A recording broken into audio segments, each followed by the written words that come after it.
Hello everybody, and a very warm welcome, or welcome back, to your Alpha Live coverage of round 9 of the 2021 Club 100 Sprints Championship, coming to you today from Whilton Mill kart circuit just outside of Daventry in Northamptonshire, England. My name's Howard Mitchell, alongside me is Andrew Mather. We're from Double Dash Motorsport Media, and it's our pleasure and privilege to be providing the commentary for what already has proven to be an extremely exciting day of racing.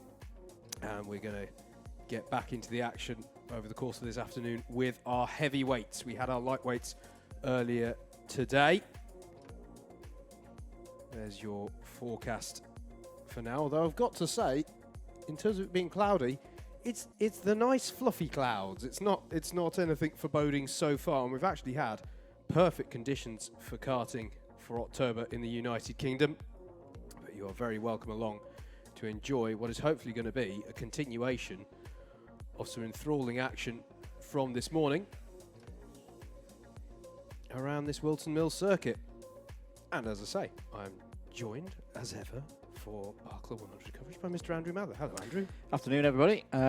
What a show the lightweights put on earlier. They had a little bit of a telling off in the morning. Some of the last couple of rounds have been a bit scrappy. They definitely listened to that, because I thought the racing was very, very good this morning. And hopefully the heavyweights this afternoon can put on something similar, or maybe even better. But we're set up for what should be a very interesting set of races. This the first of 3 streamed heavyweight sprints rounds to take us from today, to the end of the season. Absolutely. And let's just do a bit of a brief talk through the format for anyone who may be unfamiliar, or maybe you haven't been catching up with Club 100 for a while. We have our, as we've alluded to, your lightweights and your heavyweights. The heavyweights are now in action for this afternoon. And within that, we are going to have 4 sub-classes in action for you today. We're going to have our class 1s, 2s, 3s, and then there's a super heavyweight class. So heavyweight class is 85 kilos and above, with super heavyweights weighing in or being leaded up such that they achieve 95 kilos. That is the driver plus any of their additional lead ballast or seat inserts that they put inside the kart. In these Club 100 ROTAX Evo karts, we are going to have 12 heats. Actually, before I get on to that, I should say all of those classes will be on track together. They will get scored together, but there are separate podiums, trophies and championships denoted in all 4 of those subclasses. They're all in the same machinery though, these Club 100 ROTAX Evo karts. There are going to be 12 heats and then 3 finals. The 12 heats will see each driver compete in 3 heat races. So you can think of those 12 heats as being 3 rotations of 4 races, so that all of our drivers get a chance to compete in 3. So if you're a driver in, say, heat 2, the next earliest point where you might be in action is heat number 5, which would be the first race of that second rotation. So if you see a grid and you're here to support a particular driver and you don't see or hear their name, do not worry. They're probably going to be out in a moment's time. And then just to wrap up on the format, they all go through their heats, random grids, such that everyone has the same average grid slot across all of their heats. So that means, in practical terms, that each driver will have a sort of middle grid slot, and then one towards the front, one towards the back. And then tot up all the points, and we will go into the trophy finals. Let's take the opportunity, though, as we're just waiting for things to get started here, to take a look at a hot lap of this Whilton Mill circuit.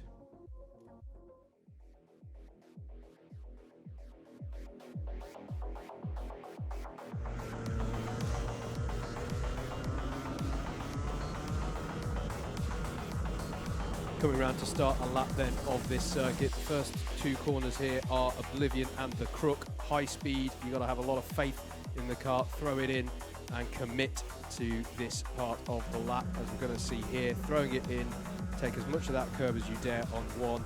Less of a thing to take the curb into the crook, but get a good exit on up the hill, heading towards Christmas Corner. First braking point on the lap, and one of the major overtaking opportunities, and then through the left-hander that we colloquially call Boxing Day. So here we are, late braking because it's uphill braking into Christmas Corner, and then through Boxing Day, and then through this right-hand kink at Inkermans. So this is where we deviate onto the international loop, for those familiar with the national loop, which means we'll be going through this right-hander of Ashby, difficult downhill braking, and important to use all of that runoff. That's perfectly allowed and indeed recommended. The two fast left-handers of Wilkins and Oziers, you've got to chuck the card into Wilkins, but be careful on exit that you don't clip those tyres. Use some of that cut through there, and then the downhill braking into Oziers. Another good opportunity for overtaking, as the conventional racing line does leave a gap during braking. And then we're back with the national loop, converged with all layouts of the circuit to go around the boot and the paddock corner. Important to string these corners together. Importantly, don't get too greedy on the exit of this first bit of the boot, so that you can switch back over to get through the two right-handers of the boot, and then through paddock. Difficult corner here now at Whilton Mill. Always a bit of a challenge, but the reprofiled apex curve means that you've got to be nice and cautious, but still carry as much speed as you can onto the next lap.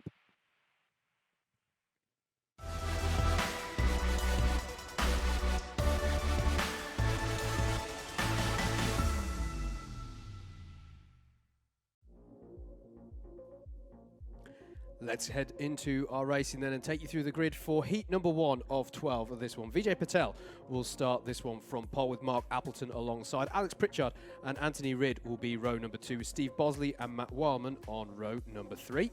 Francesco Volpe and Steve Lindley are row 4, with Richard Masterson and James Small rounding out your top 10. Mikey Nichols and Sean Briley are on the 6th row of the grid. Then it's Kevin Coombs and Luke Phillips on row number 7. Don Cliff and Matthew Batter on row number 8. Row 9 will be Blake Temperley and David Wilson. And then it will be Elliot Taylor to round out the 19 karts taking part in this first heat. So as I said before, if a driver that you are tuning in to support wasn't mentioned, fear not, they're going to be in one of the next 3 heats. So stay tuned with us here on your Alpha Live coverage with commentary from Double Dash Motorsport Media.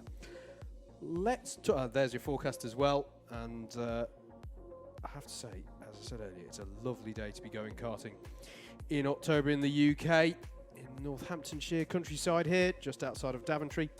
Let's talk a little bit about the championship. There's quite a sort of parallel or mirror image here of what we were discussing in the lightweights this morning, because in both championships we have our driver who's at the top of the points has missed the previous round at Landau, but the driver sat second in the points won last time out. Exactly the same story as we were talking about this morning in the lightweight. So Joe Holmes is your current championship leader, with Anwar Brawl Smith sat second in the championship. The gap not quite as tight as we were discussing in this morning's lightweights, but still plenty to play for. 10 points in it between those two. 9.46 at the moment for Joe Holmes and 9.36 for Anwar Brawl Smith. That's when you account for their dropped scores, so your 3 worst rounds worth of scores, which in practice means your 9 worst heats and your 3 worst final results. So it doesn't have to all be in a sort of, they don't have to be in chunks of a round, if you like, get dropped. So that's why Joe Holmes can still have missed the previous round of the championship and still very much be in with the hunt. Just to mention, Matt Wildman, this is a quite key race, not just because it's his one from the start, but Heat 2, as we'll come on to see in a few moments' time after this one, it's quite heavy on championship contenders. Big opportunity for him here to steal a march on the rest of his competitors. Very good point. Here we go then. Vijay Patel is on pole in the 1-2-6, and they go away for our first race of the heavyweight running today. A good start from third of the grid there from Alex Pritchard in the 77, and round goes Steve Bosley with a bit of loading was that into turn 2 there. As they head up the hill though, it is Alex Pritchard challenging for the lead of this one. It's down the inside, Matt Wildman into third place there in the number 70 kart. They do all make their way through Christmas Corner cleanly, thankfully, but that was a costly moment there for Steve Bosley as they're down into Ashby for the first time. We've got a spinner towards the back. I think that was one of our Class 3 runners. Just for reference, yellow number-plated drivers are your Class 1 runners. Classes 2 and 3 run blue number plates, and then green number plates are your super heavyweights. Yeah, it was Mark Appleton getting into Steve Bosley there, but as you say, Howard, I think he was being loaded a little bit from behind. It was one of those classic Whilton Mill, the even side of the grid, not getting a good one versus the odd side of the grid. And yes, poor Steve Bosley when he turned round there, and his race pretty much ruined. Move from Matt Wildman down the inside of Vijay Patel just before paddock corner there, had good speed through that part of the lap, takes him up into second place as the number 68 of Anthony Ridd goes defensive against James Small. Richard Masterson was off in the background there as well, number 29, another victim of running wide out of the crook. Yeah, and I think it was Blake Templey, by the way, on spinner at Ashby on the previous lap as well. He's got recovered and is circulating again. Through the middle part of the lap there, Vijay Patel in third place, leading Steve Lindley and Anthony Ridd. And James Small, another one of our Class 1 runners, but there goes Lindley down the inside of Patel into the boot, and that was textbook, and actually Patel got all out of sorts there. Anthony Ridd went for it, but then he got checked up behind as well, and that allowed James Small to make hay whilst the sun was shining there, and Kevin Coombs arrived on the scene and didn't quite know what to do with all of the carts suddenly going at about half the speed he was expecting through the boot there, so that was all changed there. Pritchard still leads, Wildman in second, but now it's Lindley, Small, Volpe, who I didn't even get a chance to mention in all of that exchange, as here is a battle going on with Luke Phillips and Dom Cliff over the top of the lap. Really nice move that by Steve Lindley, definitely looks up for it here today. Good chance for him to get some solid points on the board in this first rotation. It's in the B final, we're looking to get through to the A. Penalty for Anthony Ridd though. Yeah, that's bump and pass, ABkC BMP for that, and that's going to be 4 positions docked from wherever he finishes come the end of this race. James Small behind Steve Lindley, and then behind them Anthony Ridd chasing Francesco Volpe. Ridd may as well try and negate that penalty as much as he can by means of overtake, so he still very much has something to fight for here. Here is your lead battle though, because Matt Warman has just set the fastest lap of the race at 54.283 and is reeling Pritchard in by some 0.2 of a second per lap. So this is going to be an interesting one. Class 1 driver closing in on Class 2, as I said at the top of the stream. Exactly the same machinery between these drivers, so there's no reason, and all scored together, such that each position counts. It's not like this doesn't matter because they happen to be in 2 different subclasses. It will help them come the grids being published for the finals. And championship points on offer as well, 20 of them for winning one of these heats. So there's every reason to fight for every single position. Indeed, we saw this morning in round 9 of the lightweight championship quite how close it was for determining the grids. As Wildman is definitely looking to try and tuck underneath Pritchard here, but Pritchard's had a good run up the hill and is going to take a mid-track defensive position. Is he going to be out wide though on Christmas corner? Wildman's trying to get the switch back on every apex, and he's going to look for an opportunity down into Ashby, but thinks better of it. Meanwhile, behind, Lindley feels the need to just dig out to the right-hand side a little bit in defence of 3rd position against James Small. Further down the order, some close battles. Kevin Coombs and Mikey Nichols quite close in a battle for 7th place, so do keep an eye on that on your timing. Quick look over the shoulder from Pritchard, and he looked a little too early because now Warman is very much there on the brakes, but Pritchard will have the inside line for the next bit. They're both going to slow each other down here. Look out for Lindley coming into the background of this one, but he's got his own troubles to worry about, and the lead battle stays as it was as they come around to finish lap number 6. Good work there from Pritchard to hold that round the outside. Respectful racing between the two of them. You're right to point out though, that is good news for Steve Lindley. He's going to start closing in. Change for 5th place, if we're not mentioned, grid past Volpe. Pritchard defensive again into Christmas corner. Is there going to be a run for Wildman this time? No.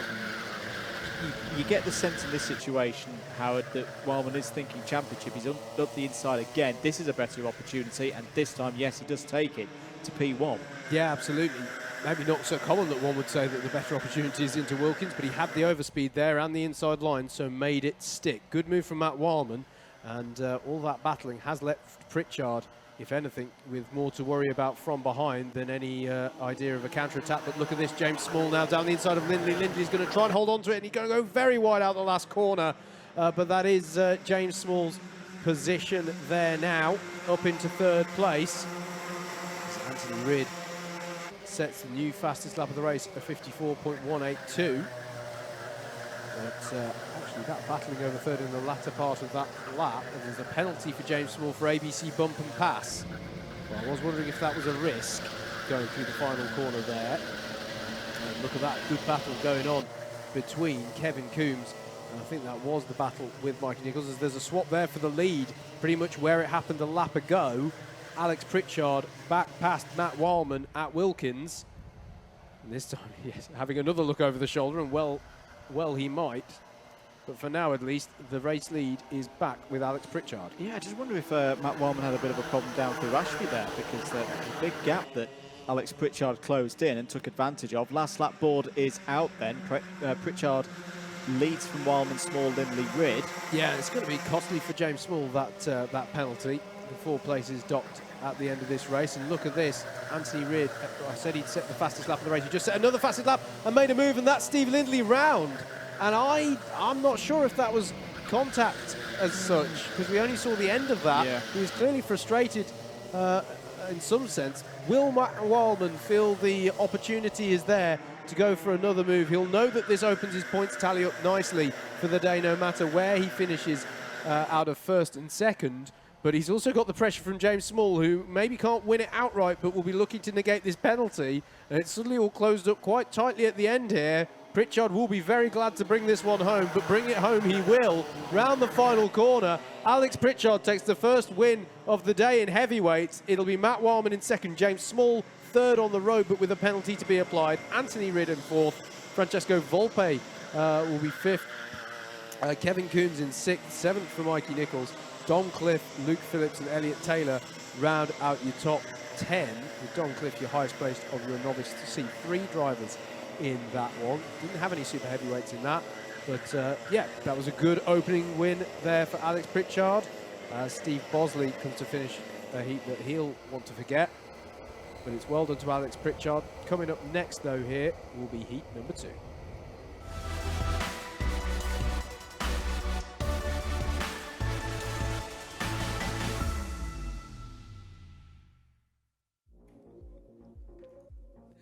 Let's take a look at the grid for heat number 2 then. Richard Lavender and Richard Allen start on the front row. Vinod Hirani and Mike Bodner on row 2. Joe Holmes and Chris Alcock are row 3.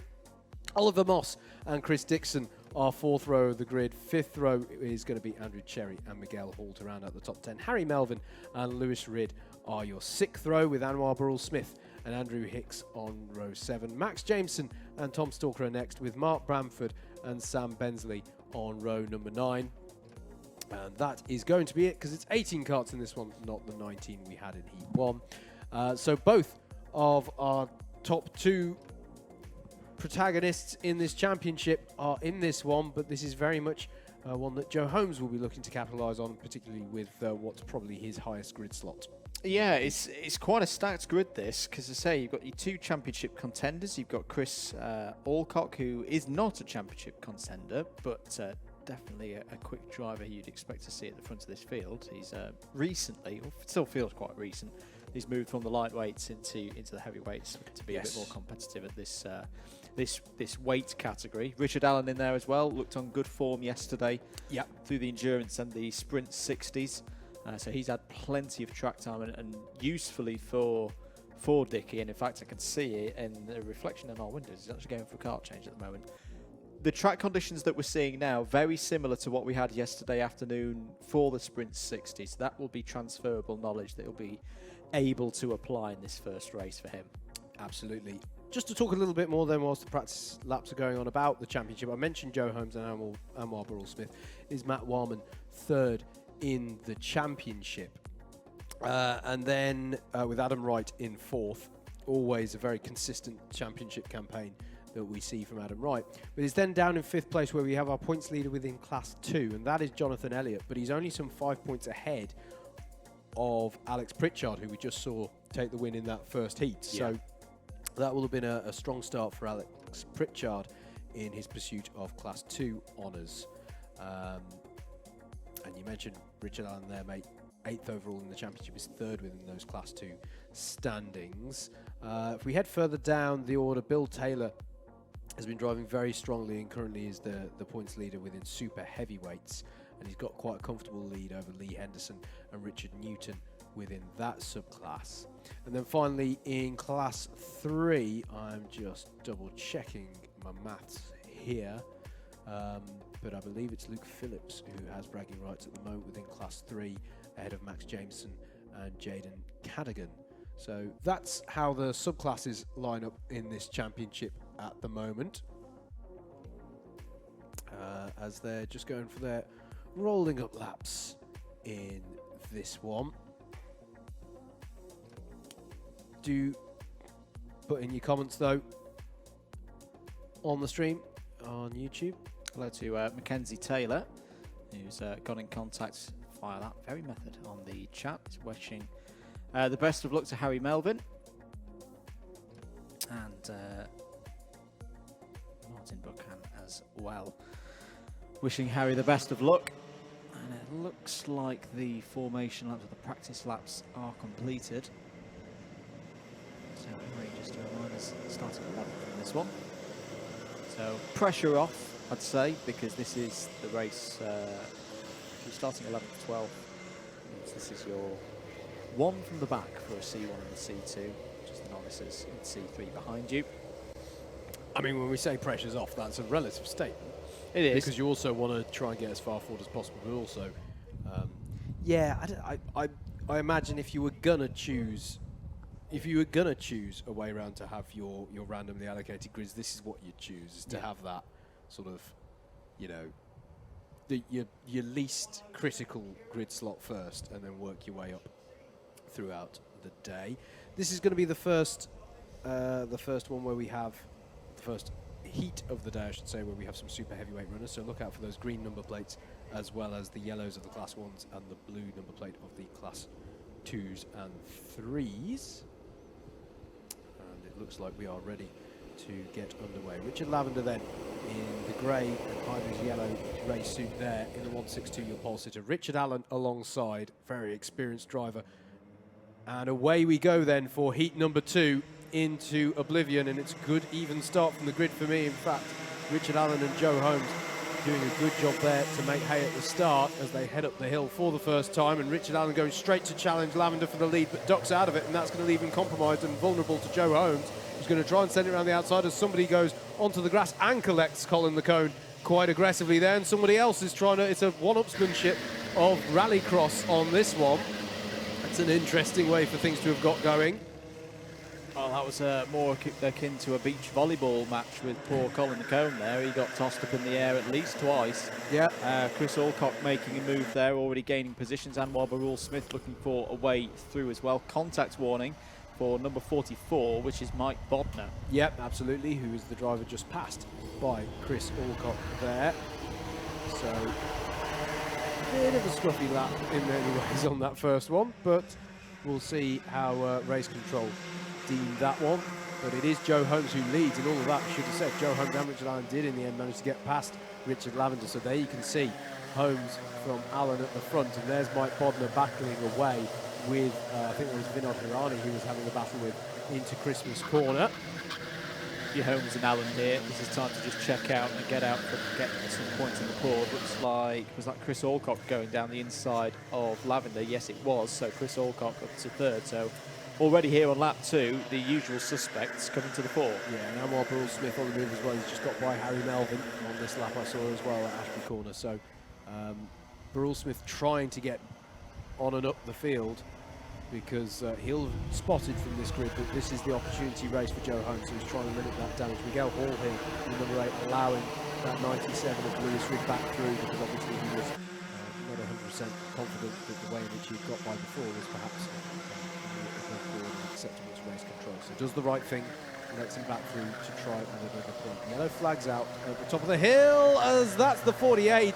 Oh, that's a heart in the mouth moment there for Max Jameson, going wide out of turn 2. Not the first time we've seen a driver doing that this weekend, and now going wide is the 74 Vinod Hirani. Rejoins as if, it is but a scratch, but that would have been a slightly scary moment for him as well, as he was forced to go wide, and that actually loses him the overall super heavyweight lead there, I think, because coming to the fore there is the 23 of Andrew Cherry. So Henry Cherry now ahead of Hirani within that subclass. Miguel Hall down the inside of Harry Melvin into the boot. Unless Melvin can mount a counter-attack, he's going to try and tuck underneath, actually.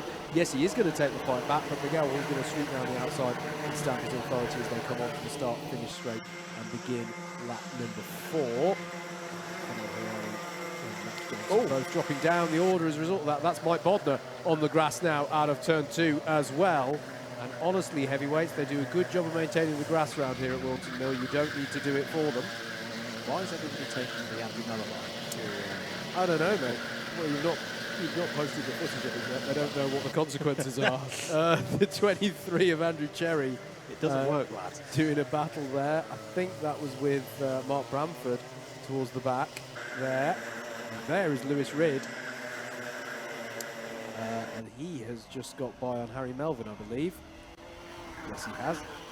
Melvin has the close attention of Oliver Moss as well. We wanted to try and work with Ridd here, I think, as two-class winners, to try and get up onto the back of the body of karts at the front, which is what Anwar Barul Smith is doing. Is significantly further at the end, and they've just set the fastest lap of the race, a 53.761. Trying to come back at Ridd, whilst also being attacked by Oliver Moss. He is holding his position well here in the sandwich. That was well dealt with by Melvin. Contact there with the driver in front of the driver behind. Here's Anwar Barul Smith going down the inside of Richard Lavender. And that's good for 4th place. Yeah, clean move there by Anwar Barul Smith, and good judgment from Lavender to know when to duck. And who's Joe Holmes? That's Joe Holmes. Joe Holmes from the lead of the race is off to driver's left in a most peculiar place to go off around this Whilton Mill circuit. Is that mechanical? Yeah, I mean, you have to wonder, don't you? Because it's such an odd place to have gone off. My goodness me, unless he was... forgive me, I hadn't recently registered quite how close to Richard Allen he was running, but very odd place to have come to a stop. Here then is your lead battle then, which is suddenly coming alive between Richard Allen and Chris Alcock with 2 minutes left on the clock. But drama indeed for the championship leader. Joe Holmes is out of this one, and that is a gift to Anwar Barul Smith, who now runs in 3rd place. Here is a battle between Richard Lavender with Chris Dixon and Miguel Hall. But my goodness me, I mean, we saw in the lightweights this morning, we saw an incident at that point in the lap for Chris Powell, but that was, we think, because a full start was called and he sort of had to go off in avoidance because of everyone slowing down to go back into formation. But yeah, you've got to assume that that was maybe a mechanical issue for Joe Holmes, because very rare to see anyone go off. Well, this is facing the right way and everything, so, you know. This is a huge opportunity for Chris Alcock. I was speaking to him before we got things underway during the lunch break.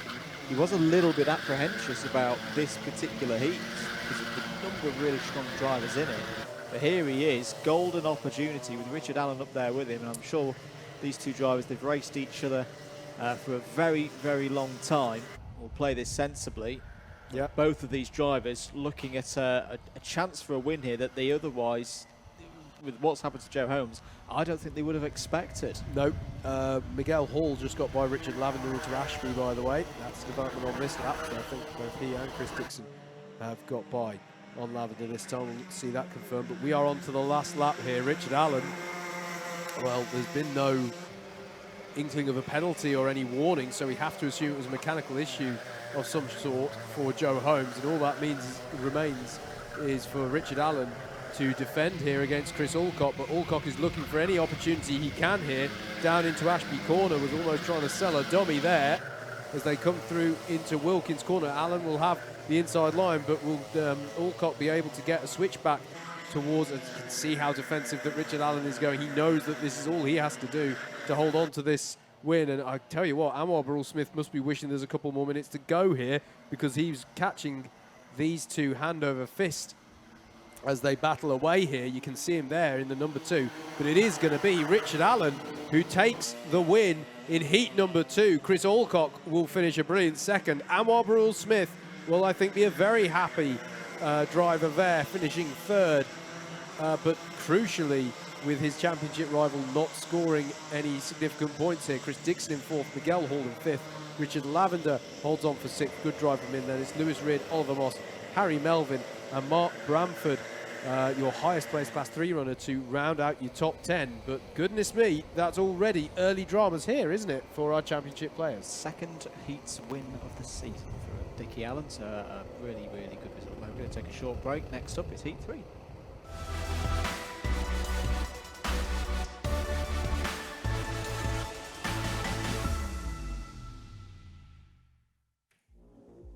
Let's take a look at your grid then for this third heat for round 9 of the heavyweight and super heavyweight sprint championship in Club 100. Tom Fuller will take this one from pole with Lee Henderson alongside. Benjamin Robinson and Jeremy Deeks are on row 2 with Tim Hill and Tim Williams making up the third row.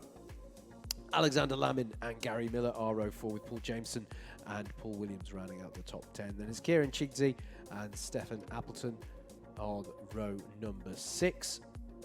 Adam Wright and Jaden Cadigan are on row 7 with Kevin Lake and Benjamin Wooten on row 8. And then it's Joel Arguelles, the British Indoor Karting Championship champion in the heavyweight class, and Martin Robinson to round out your 18-kart grid for this third heat of the heavyweight running.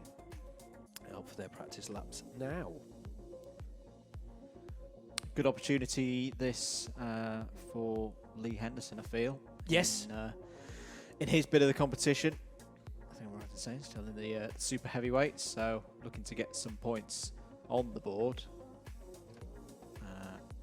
Can't remember if he did flash up on the timing there, but no, Tim Hill was scheduled to run in this race, but unfortunately he's had to withdraw from the event. I do wish Tim the best of luck, best wishes, and hopefully can be fit for, if not this season, later in the season. I was speaking to JV this morning. He's trying to do 30 years because it's 30 years of Club 100 next year. Yes. That's what he wants to do. Yeah. So that would be a great achievement. Absolutely. Absolutely. But yes, yeah, as you say, mate, Lee Henderson, a good opportunity for him. Second in those super heavyweight standings at the moment. So we'll be looking to get some good points on the board. Chat is spicy as ever. Hello to Martin, who says, can I get a refund for the Harry Melvin fan club subscription? I was like, oof. Blimey. Wow, first race. Crikey. Harry's got a... Steady on. He's got 2 more heats to redeem himself. So don't worry, Melvin fans. There will be the opportunity for salvation. Yeah, be fine. Be fine. Don't worry. So yes, Heat 3 though out for their practice laps. This is because we're in the first rotation of the heat, so everyone gets a few laps of practice just to get their eye in on the karts and the circuit. Albeit there was a test session that many of them elected to take part in, but that's not mandatory. It's not part of the mandatory sprint format, if you like. So for some drivers, they will be just using these laps just to bed themselves in. Some of them, of course, may have been racing here yesterday in the Endurance Championship or indeed the Sprint 60 Championship, another couple of formats that Club 100 has in its repertoire of championships. And that's alongside all sorts of other things that Club 100 are involved in. They, of course, provide the machinery for the British Universities Karting Championship, which gets underway again in November. There's the Club 100 Experience, there's the Young Drivers Championship, and of course the exciting recent news of Club 100 Cadets coming in 2022. So there really is a lot to check out. Club100.co.uk is the place to go to find out all the information you need about that. Adam Wright, a driver to watch out for in this race. This is his starting from the back race. Such a consistent driver, 4th in the championship coming into today. 1 place lower than his achieved position last season. See Benjamin Robinson there in his Daniel Ricciardo replica helmet from his Red Bull days, that is. Absolutely. Looks like we are good for the start here though. So Tom Fuller in the 153.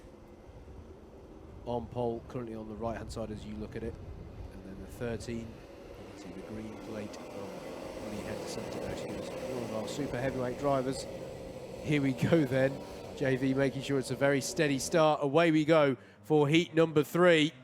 Fuller leads them towards oblivion for the first time. It's another good even start, but it's Benjamin Robinson trying to get third place, wrestle it off of Jeremy Deeks as they head through the crook. But it's an amazing start for our top 2 as they head up the hill. They're unchallenged, but there's a spinner at the back, and it looked to me as well as like people were pushing quite a bit into Christmas corner. I was amazed that was as clean as it was. It was Jaden Cadigan who went round the red, yellow and white helmet at number 45. We'll confirm that in a few moments' time. Absolutely. Looks like it's been a good start here for Paul Williams, though. You can see that the too good a start. He's got a penalty. Too good a start. And indeed, that's for ABkC bump and pass. So I did wonder, it seemed just went out of shot at the critical point, I think, but it did look like quite the jostle for position through Christmas corner. And Benjamin Robinson has got quite a way down there, so he was involved at all. Tom Fuller leads though. Lee Henderson in second, Paul Williams third, but with the 4th-place penalty now hanging over him to be applied post-race. Tim Williams here chasing Paul Williams up the hill in this 96 car. He's going to go to the inside and make the move into Christmas corner. They both go out quite wide though, and Stefan Appleton is going to look to try and capitalise, and indeed he's going to, and Adam Wright as well, a number 3 car, Class 1 runner, trying to get through this all nice and cleanly. Indeed, he is the only Class 1 runner in this, so it's a good opportunity for Adam Wright in terms of getting some points over and above his other Class 1 rivals, as there's a couple of moves there going into Ozier's on this second lap.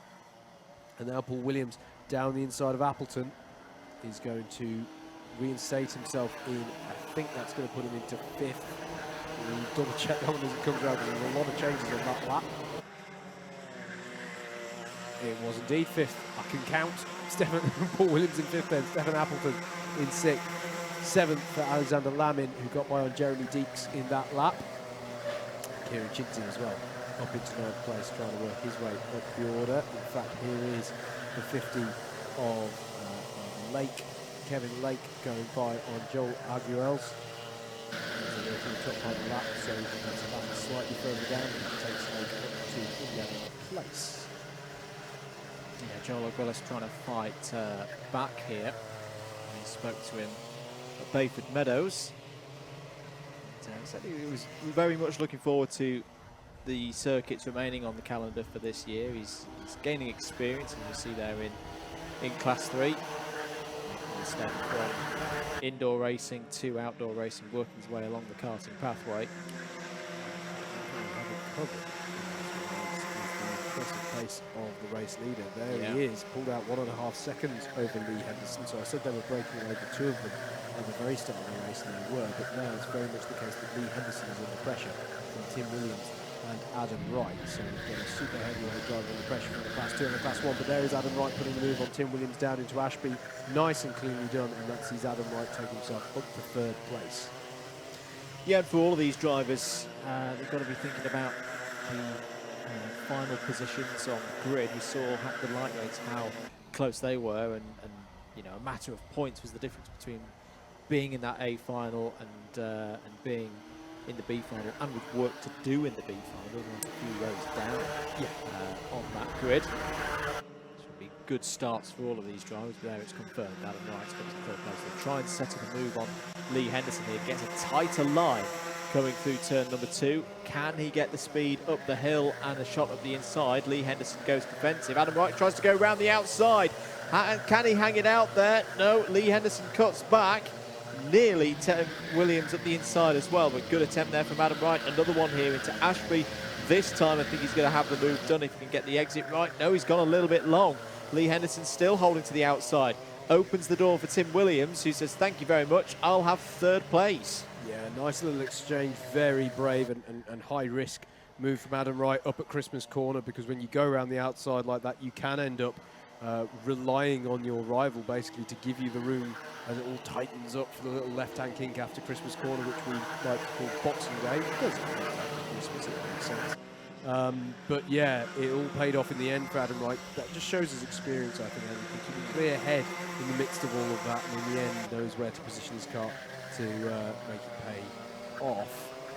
Battle in the back coming up the hill there. Stefan Appleton and Alexander Lamin, it looked to me, were having a bit of an exchange over 6th place. But it stays as they were, but this time, does Lamin have a look? No, he thinks better of it.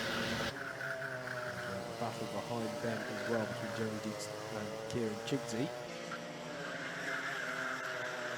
And again, having a look there into Ozier's.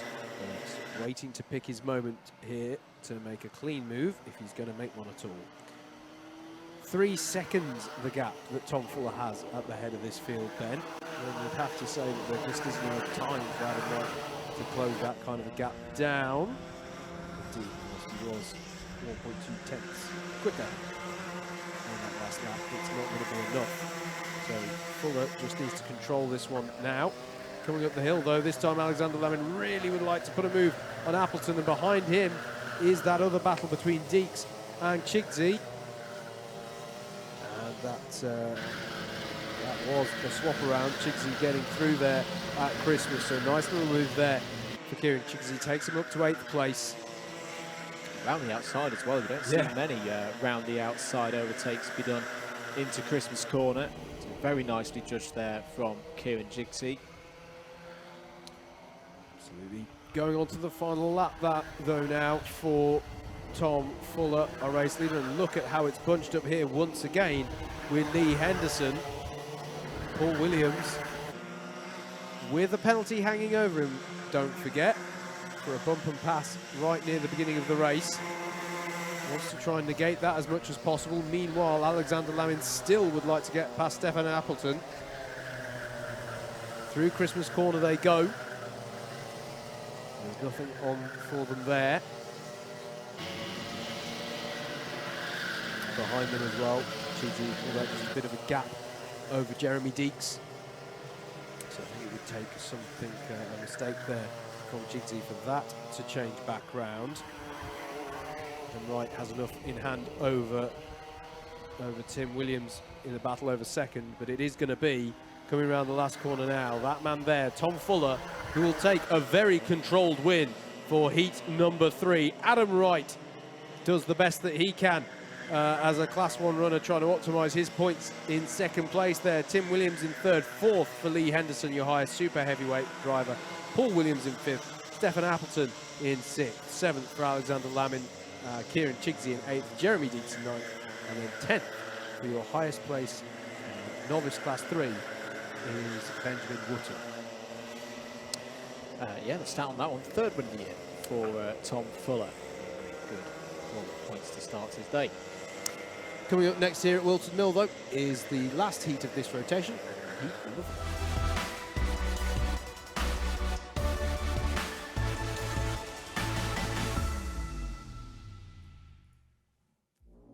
Let's take you through the grid then for the 4th heat of our heavyweights round 9. Jack Bolton and Jason Bear are your front row for this one, with Simon Kavanagh and Chris Kirk on row 2, Jordan Salter and Kurt Holmes on row 3.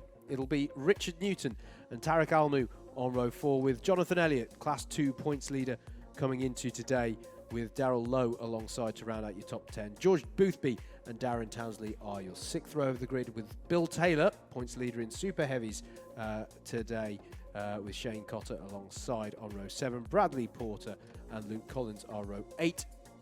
And then row 9 is going to be Daniel Hollinshead and Chris Solomon. And I think that means... No, it doesn't. We have got quite a... We've only got one Class 1 in this one as well, I believe, in the form of Jack Bolton. So another opportunity for a Class 1 driver to try and optimise his points. Yeah, Jack Bolton, who's been on a decent form.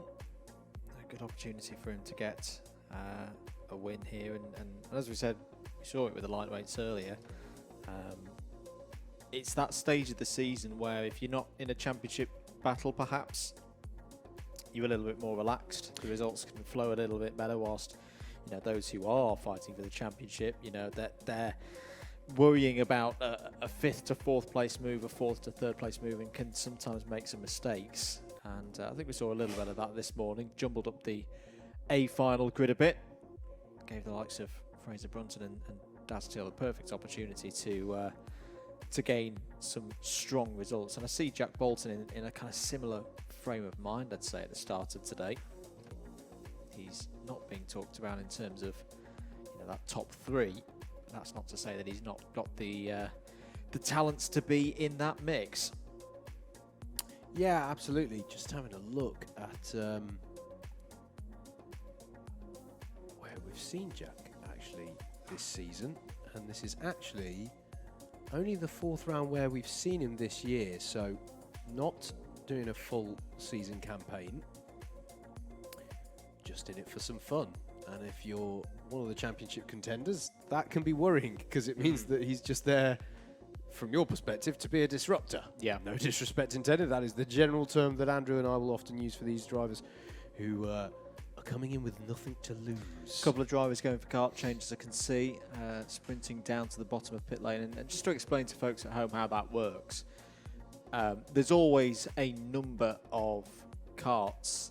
If you imagine the fleet size of around 40 karts, there's not 40 karts out there on circuit at the moment, so there's always a number ready and waiting to go into battle out there. So a driver, when they do want to bring one in for whatever reason, they bring it in, they park theirs at the back, it gets tested, put back into the pool if it's deemed to be within spec, but they have to jump in the first one at the top end of the queue. Yes.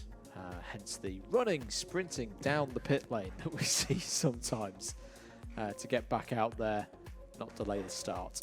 And it's very much a thing of, but we should stress that it is a cracking job that's done by the Club 100 crew to keep these karts nice and equal on performance, and but it'll just be the subtle things down to, if nothing else, a bit of personal preference.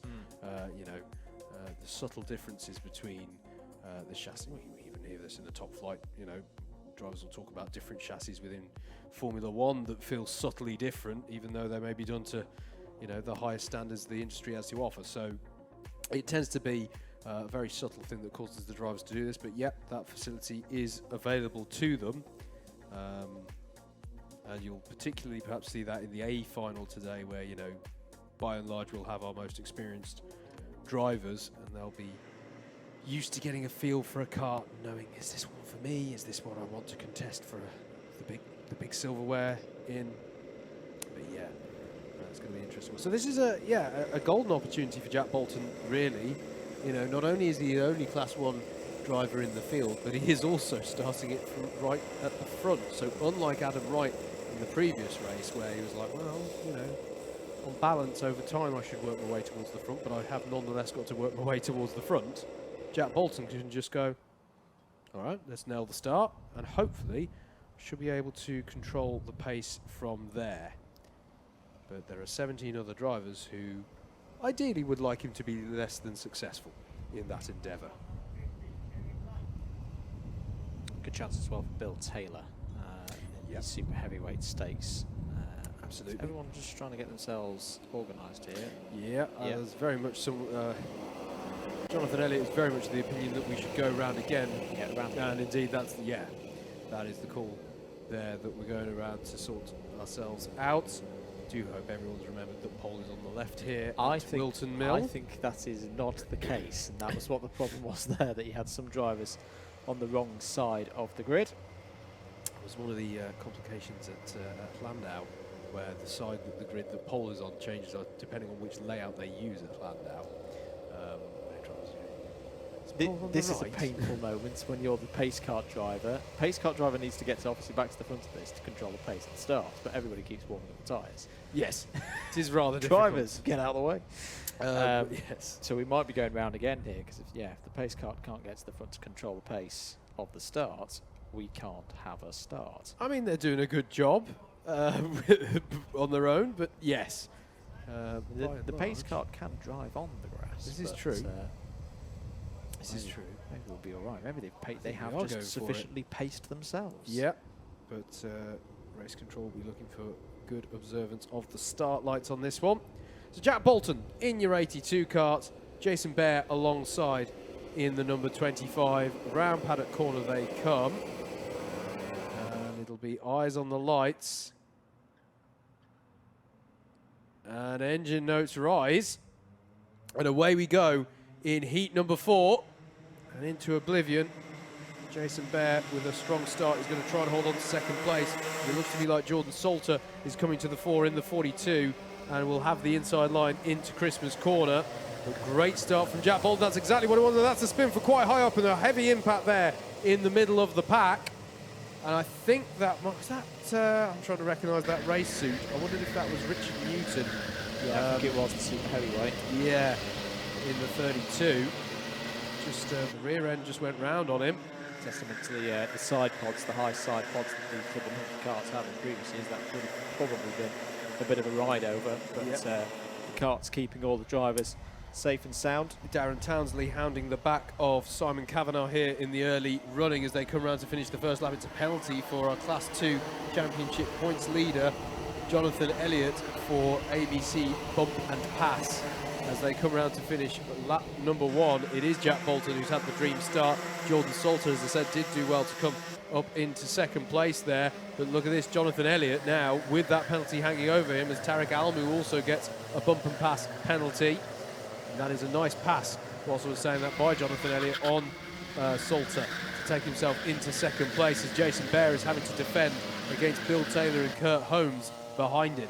Yeah, and there's a track limit warning already for the leader. Now I imagine that is out of final corner. Drivers are basically the same rules as Motorsport UK racing. Darrell Lowe goes down the inside for a position there. Points Taylor. Yeah, points Bill Taylor back through because he thinks there was a bit of contact there. So that was heads up driving from Darrell. Yeah, but it's this next corner here that's had the curb changed on it about 12 months ago. Jonathan Elliott going for a move there with Jordan Salter again, or I should say Salter trying to take the position back off of Jonathan Elliott. They're side by side across the line as there's another penalty for Tarek Almu, so it's a costly race for him. And this time that'll put Salter out onto the grass, and that was very close to him losing control there with a couple of wheels on the grass. Kurt Holmes going down the inside of Jason Bear. They've been battling for the whole last lap, and this time it goes the way of Kurt Holmes. Darrell Lowe using all of his experience to weave his way through there, gain a position past Salter as he was recovering. So it's all still to play for at the front of this race. There is the number 31 of Jonathan Owens. Has a penalty though.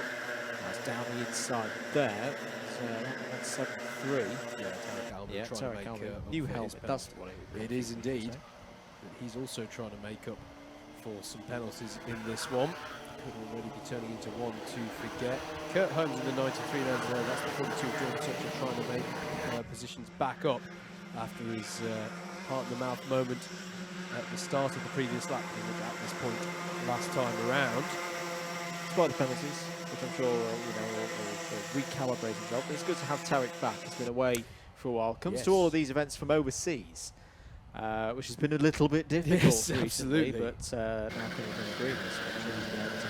Darrell Lowe down the inside of Jason Bear there. Nice move by the 115. That's good for fourth. Yeah, Bill Taylor as well going side by side with Tarek Almu behind them. And they're now almost 3 abreast heading into Osiers. I think Jason Bear is feeling a little bit mugged here on this lap. He's down another few positions. He's got to gather it up though, because Simon Kavanagh is right on his tail as well. So you just got to try and refine that momentum and not see the red mist. Gather yourself up and go on to the next lap and try to build back into it. Good pace this from Jonathan Elliott. I know he'll be frustrated with the place reduction to come, but at least for the rest of the day he's into the 53s. That's 2 times pass penalty for Tarek Almu. Salter is trying to put a move on Bill Taylor. He's going to try and keep his foot in it into Inkerman, and he's given the room and he's got that job done. And that's fair play to Bill Taylor. That's almost a bit too generous on the room from Bill Taylor, but didn't want to have the incident and allowed Salter to keep his foot in it into Inkerman. Well, we've seen a few force and driver wide penalties today, so yeah, I think that was that's heads up from that perspective of, okay, loses a position on the road, but it's not a retain your position, but get 2, 3, 4 lost at the end of the race through a penalty. Yeah. Very good point. Very good point. Darrell Lowe leads Tarek Almu onto another lap of this circuit in the battle over 4th place. Jack Bolton doing exactly what he needed to do in this one. I mean, you're right, though, the pace of Jonathan Elliott is impressive. Just taking half a second out of Jack Bolton last lap, but one would presume that Bolton's maybe keeping a bit in reserve here. There's no need to be pushing 100%, but that is true, but he doesn't want to do it too much, because at the current pace, Jonathan Elliott's going to be right on his rear bumper on the last lap of this one. Just had a quick shot there of Daniel Holinshed in the 127, 11th place at the moment for Holinshed, but crucially top of the C3 winners at this precise moment in the race. So good drive there in the 127. Doing well there. He's just got past Shane Cotter over 12th place as well. So it's another battle going on out there. There you can see the gap though. Sorry, Andrew. New PB for Jack Bolton, 54.393. So he is starting to increase the pace again. But Elliott is going quicker, 54.159. Quickest driver of them all though, Jordan Salter. So he's got some positives from this race, I feel. He's had that moment through turn 2. But clearly, the speed for Jordan is there today. Yeah, absolutely. Here then is the lead gap coming down. And Bolton, you would have thought, would be aware that things are closing a little bit. There's a few points on the lap around Whilton Mill where you can sort of look back at the entry into a corner and can clock whether people are getting closer to you. Here's Kurt Holmes, though, in 3rd place as they go on to the last lap. Under some pressure here from Darrell Lowe, and this is the closest battle on the track at the moment coming up the hill. You've got the 173 of Tarek Almu involved as well. Lowe is looking for an opportunity, but can't find a way up the inside. He'll try and get the switch back through Boxing Day and through Incomes to set up the opportunity into Ashby, but Kurt Holmes goes super defensive, cuts back across to try and deter any options on that front. He is driving very defensively here. It's all going to start bunching up behind him, even more so than it was already. Here's the opportunity for Lowe, firing one down the inside of Ozias. They're still side by side, though. They're going to have to sort each other out. Someone's going off at that. Tarek Almu almost went off in avoidance there. They're 3 abreast here, down the back straight, as Jordan Salter's going to try and go by Darrell Lowe. Up ahead of them, though, Jack Bolton is coming around to take the win, and that's how close it was at the line. 0.137 from Jonathan Elliott. Kurt Holmes holds on for 3rd. Jordan Salter, though, does get by Darrell Lowe in that exchange in the boot at the last lap. Tarek Almu in 6th, but with 2 bump and pass penalties to be applied. Bill Taylor, your highest placed super heavyweight. Then it's Jason Bear, Simon Kavanagh, and Daniel Hollinshead, the highest placed class 3 runner, to round out your top 10. Yes, Solomon on the end there, down Townsley as well, because there he is, just coming across the line. Oh, entertaining finish to the race there. We're going to move on. Second rotation is going to get underway very shortly with people 5.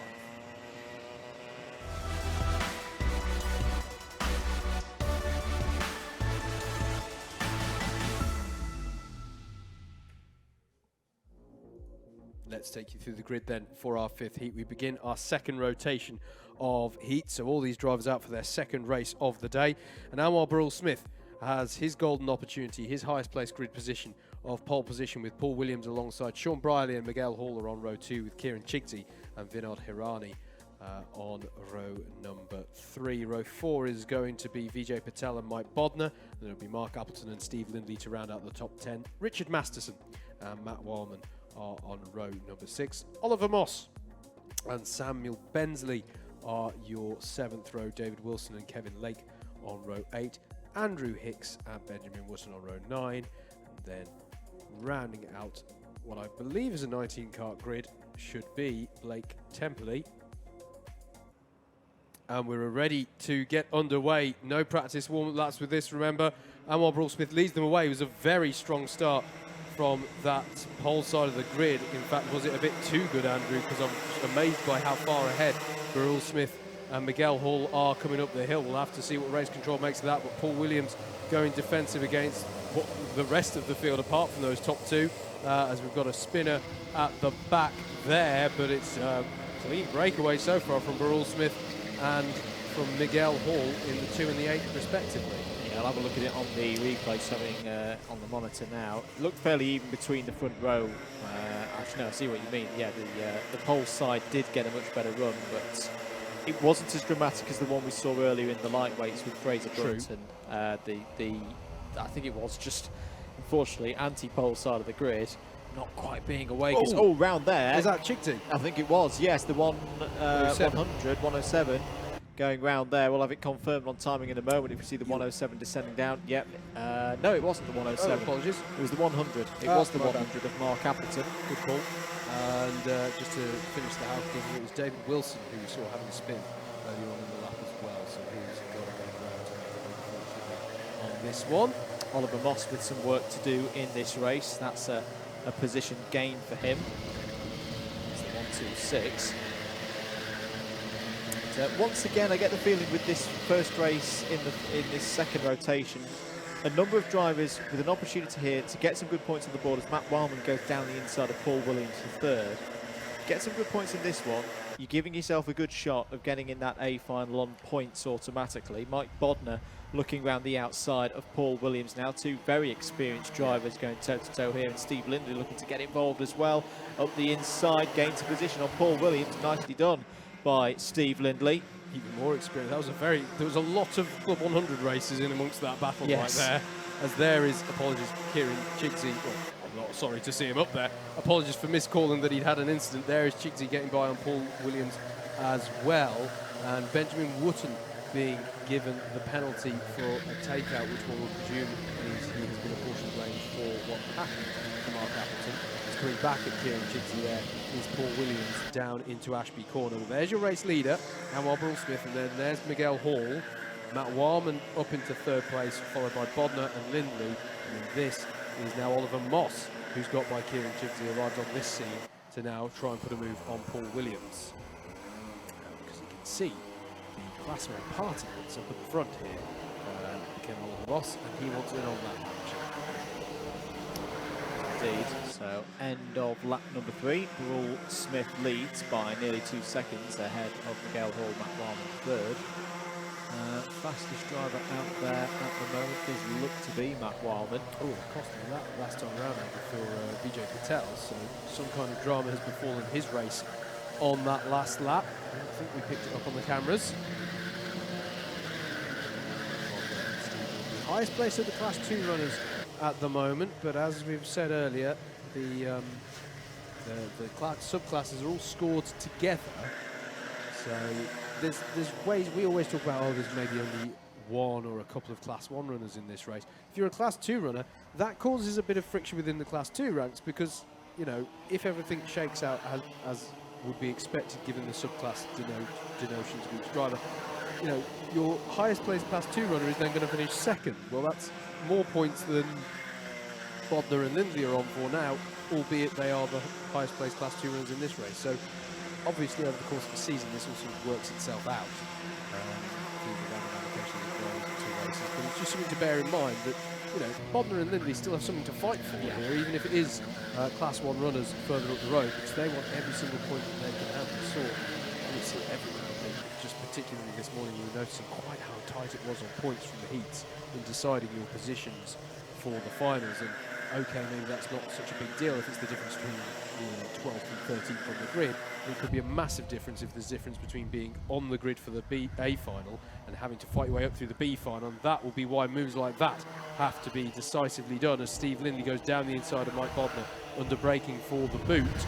Steve Lindley looking very hooked up in his second half of the circuit today. That's not the first time he's made a nice overtake through the boot in his 2 appearances so far.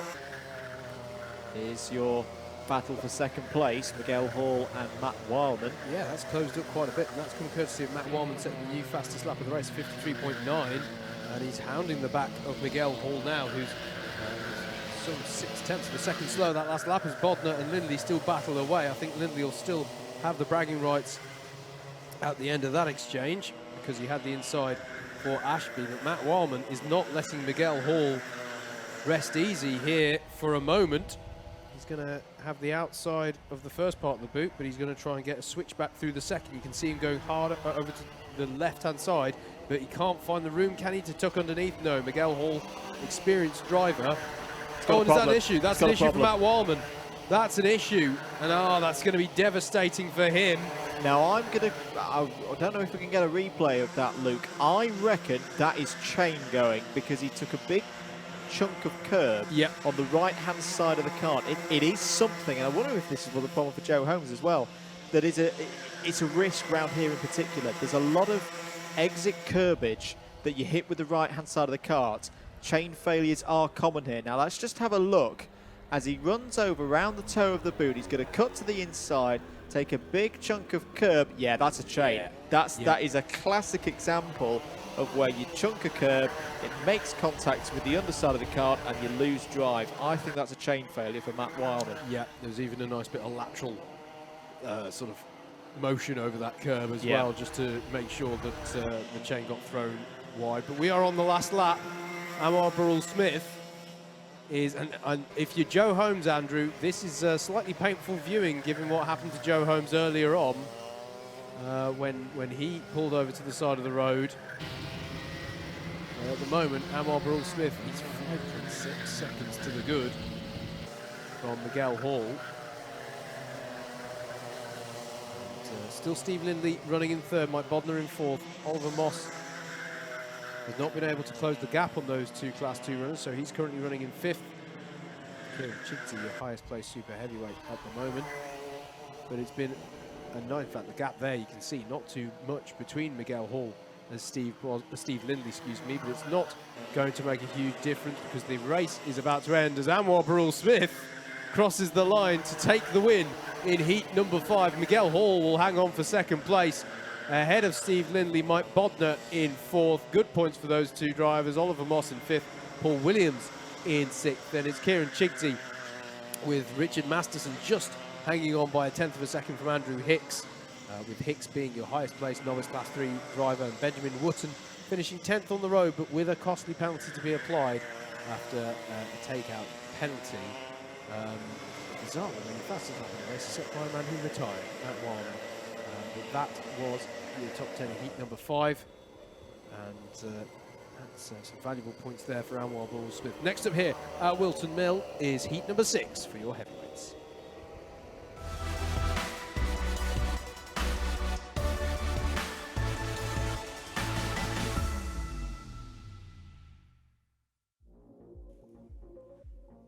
Heat number 6 then for your heavyweights. Let's take you through the grid. Kevin Coombs and Darrell Lowe, your front row, with Stefan Appleton and James Small on row number 2. George Boothby and Alex Pritchard are row 3, with Benjamin Robinson and Anthony Ridd on row 4. Then it's Jeremy Deeks and Chris Dixon, Andrew Cherry and Chris Alcock on your 6th row of the grid.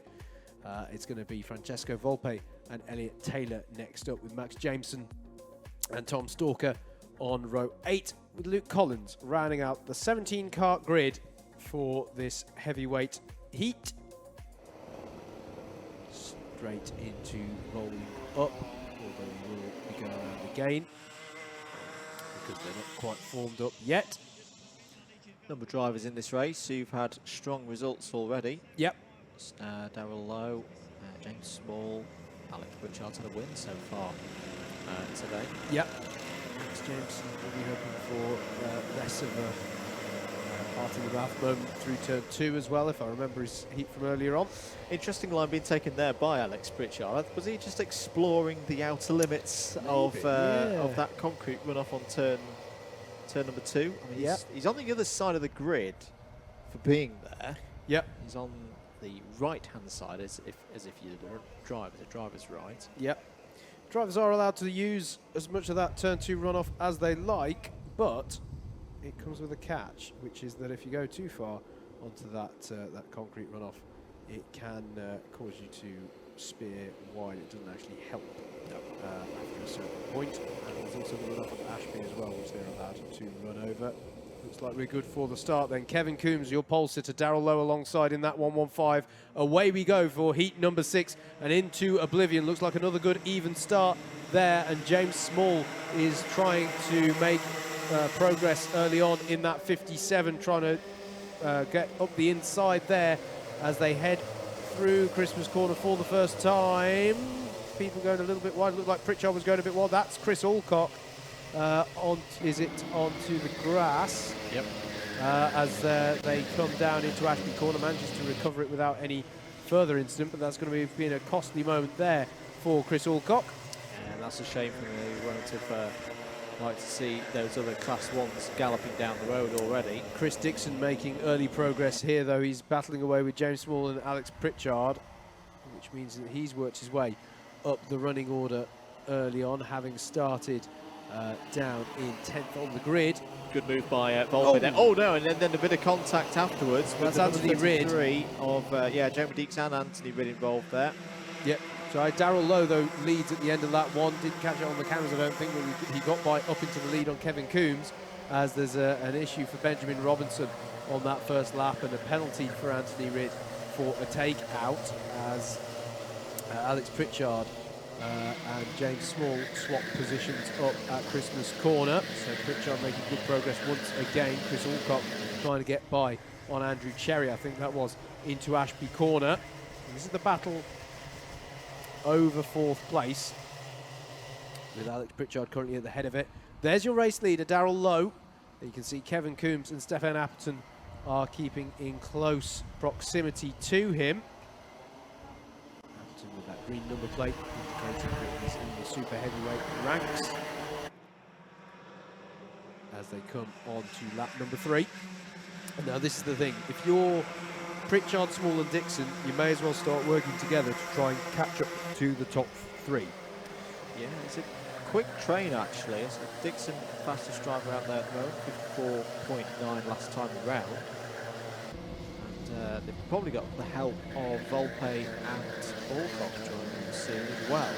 Yep. So that would be a powerful set of 5 drivers with 4.5 minutes left to go. Yeah, they can work together, they can pull in this top 3. Yep, book your ticket on the train, folks. We're going to try and catch a race leader.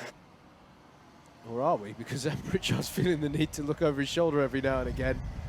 It's an uneasy alliance at the best of times, our sprint racing trains of karts working together. Looked to me like Anthony Ridd was putting the move earlier on in the lap as well, possibly for 13th place. Good response actually from the front trio. Darrell Lowe down into the mid-54s, as here comes Chris Dixon down the inside.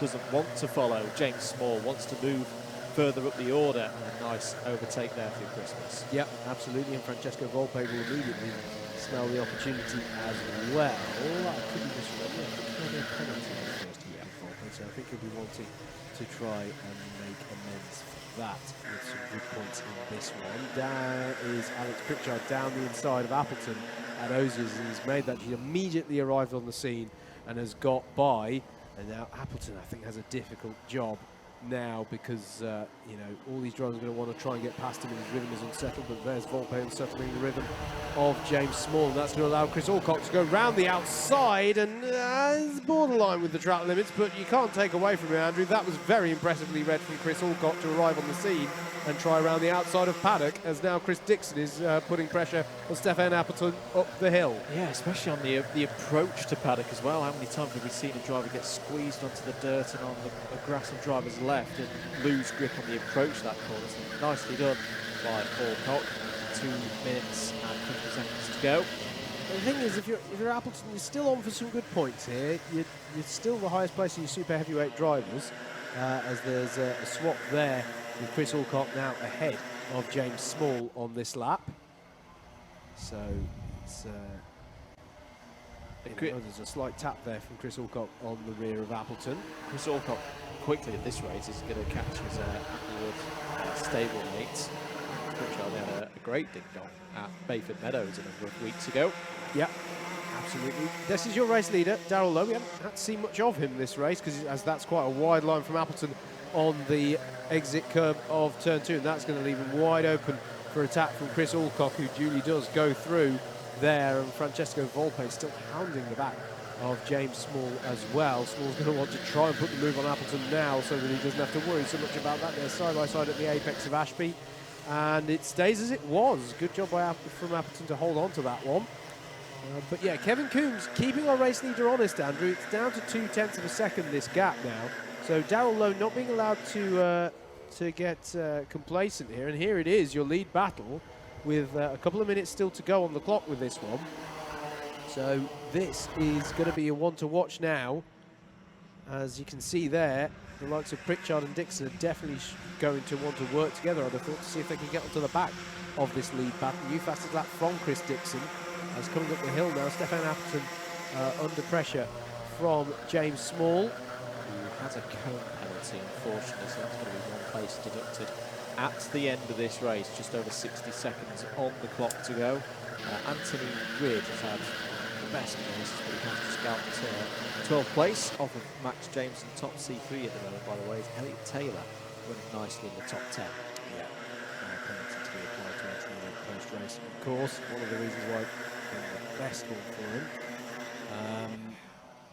But here, coming onto the back straight, Appleton under pressure from James Small, who's still looking for a way by here. It's been this way for a couple of laps.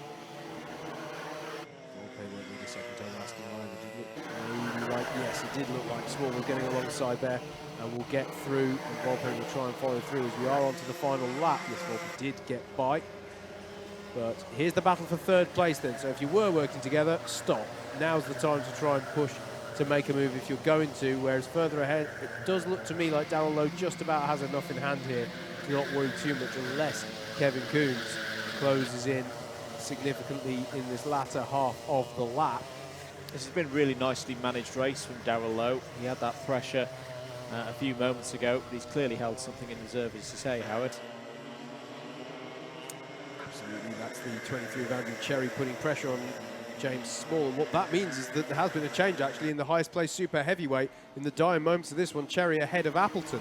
So there is a change there, but there's no change at the front because Darrell Lowe is going to take the win for heat number 6. Kevin Coombs in second, Pritchard in third, Chris Dixon is fourth ahead of Chris Alcott. James Small finishes 6th. It is Andrew Cherry who finishes 7th, so he made up some good positions on that last lap there. Always worth pushing to the end. Volpe in 8th, Appleton in 9th, and Elliot Taylor, your novice class 3 runner, rounding out your top 10. We're halfway through the heats in the heavyweights here at Whilton Mill. Heat 7, as you can see, is coming right up.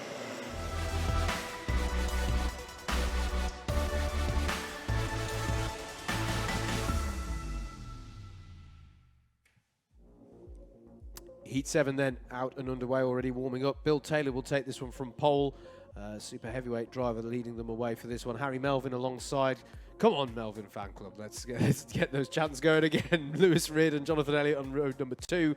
Joe Holmes will be looking to make up for a terrible first heat for him, with Richard Lavender alongside. Row 4 is going to be Jack Bolton and Richard Allen. Jason Bear and Alexander Lamin round out your top 10, with Gary Miller and Tim Hill on row 6. Row 7 will be Kurt Holmes and Chris Solomon. Joel Arguelles and Dom Cliff are on row 8. Shane Cotter and Matthew Batter are on row number 9.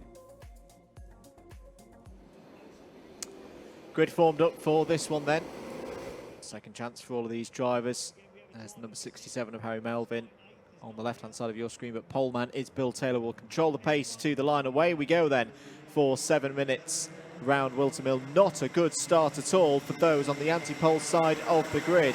And I think, well, Joe Holmes was already ahead of Harry Melvin by the time that they got into turn 1. Look at this.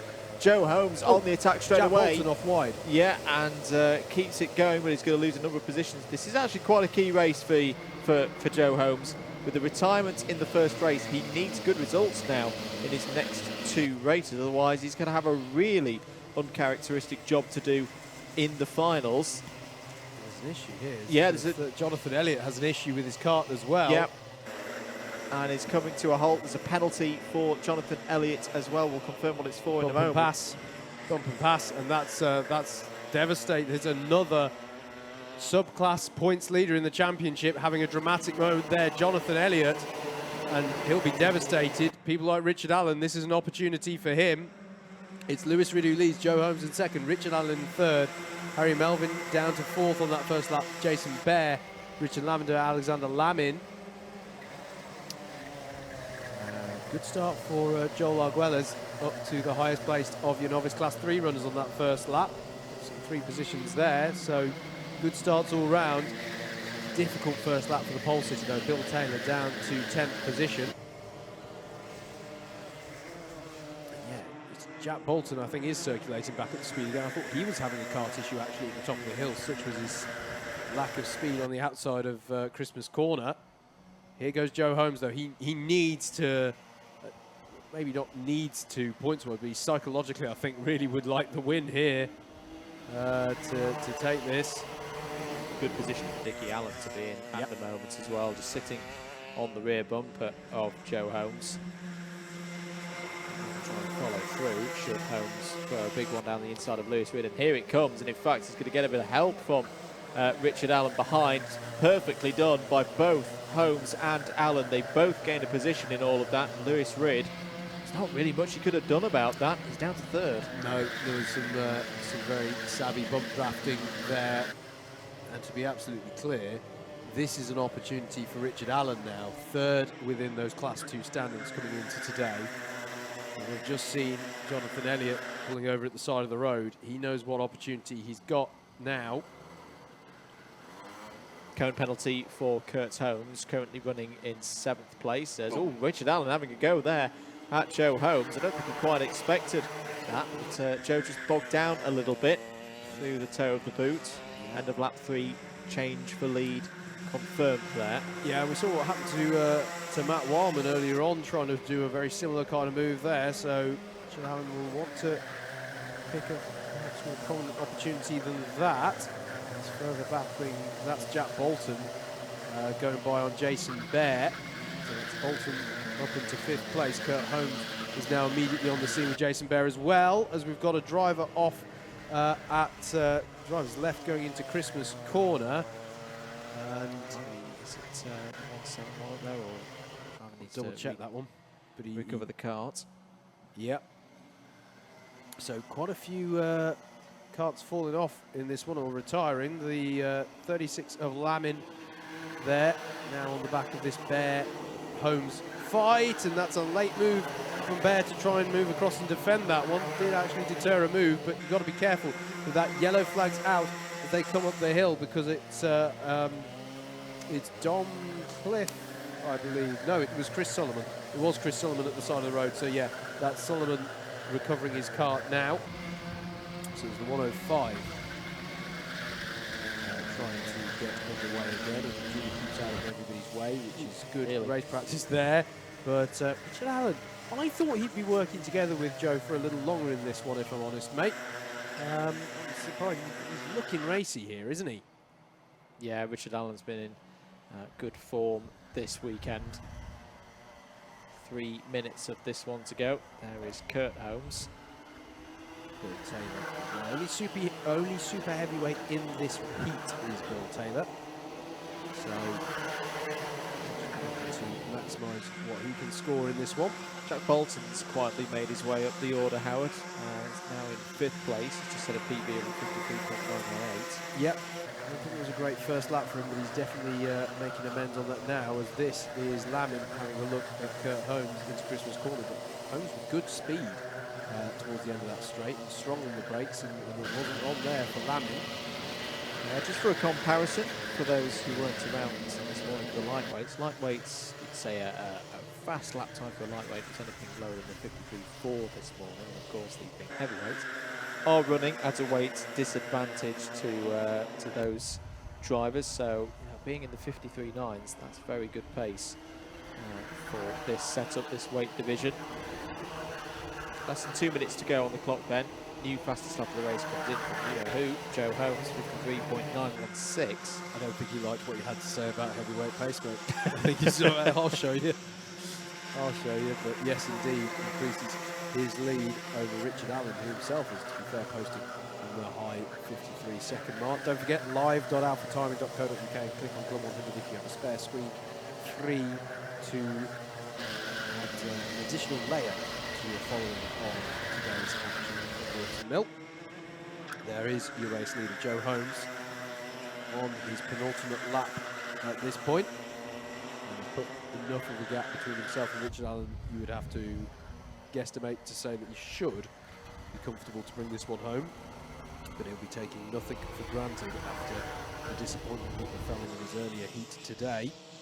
Coming on to the last lap then, Joe Holmes. He's definitely heard me. That was a 53.8 this time around. Sorry, Joe. Oh, and Jack Bolton heard you too. 53.7 for Jack Bolton that time around. And that is because he's he's trying to hunt down. I don't think he's close enough to make a move on Harry Melvin. So he's trying to get back onto the back of his Lewis Ridge. Harry Melvin, that actually has put up enough time, because Melvin there just lost the rear end a little bit in Ashby and had to correct for it. So keep your eyes peeled on a change potentially for fourth place as our leaders come on to the back straight. Quick look over the shoulder from Joe Holmes, but everything is under control.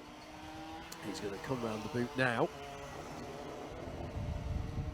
But another solid win for Joe Holmes, striking back after the disappointment of the retirement in his first heat. Joe Holmes wins Heat 7 with a really, really good drive. Richard Allen in second, third for Lewis Rid, Jack Bolton fourth, Harry Melvin a stronger result that time in fifth.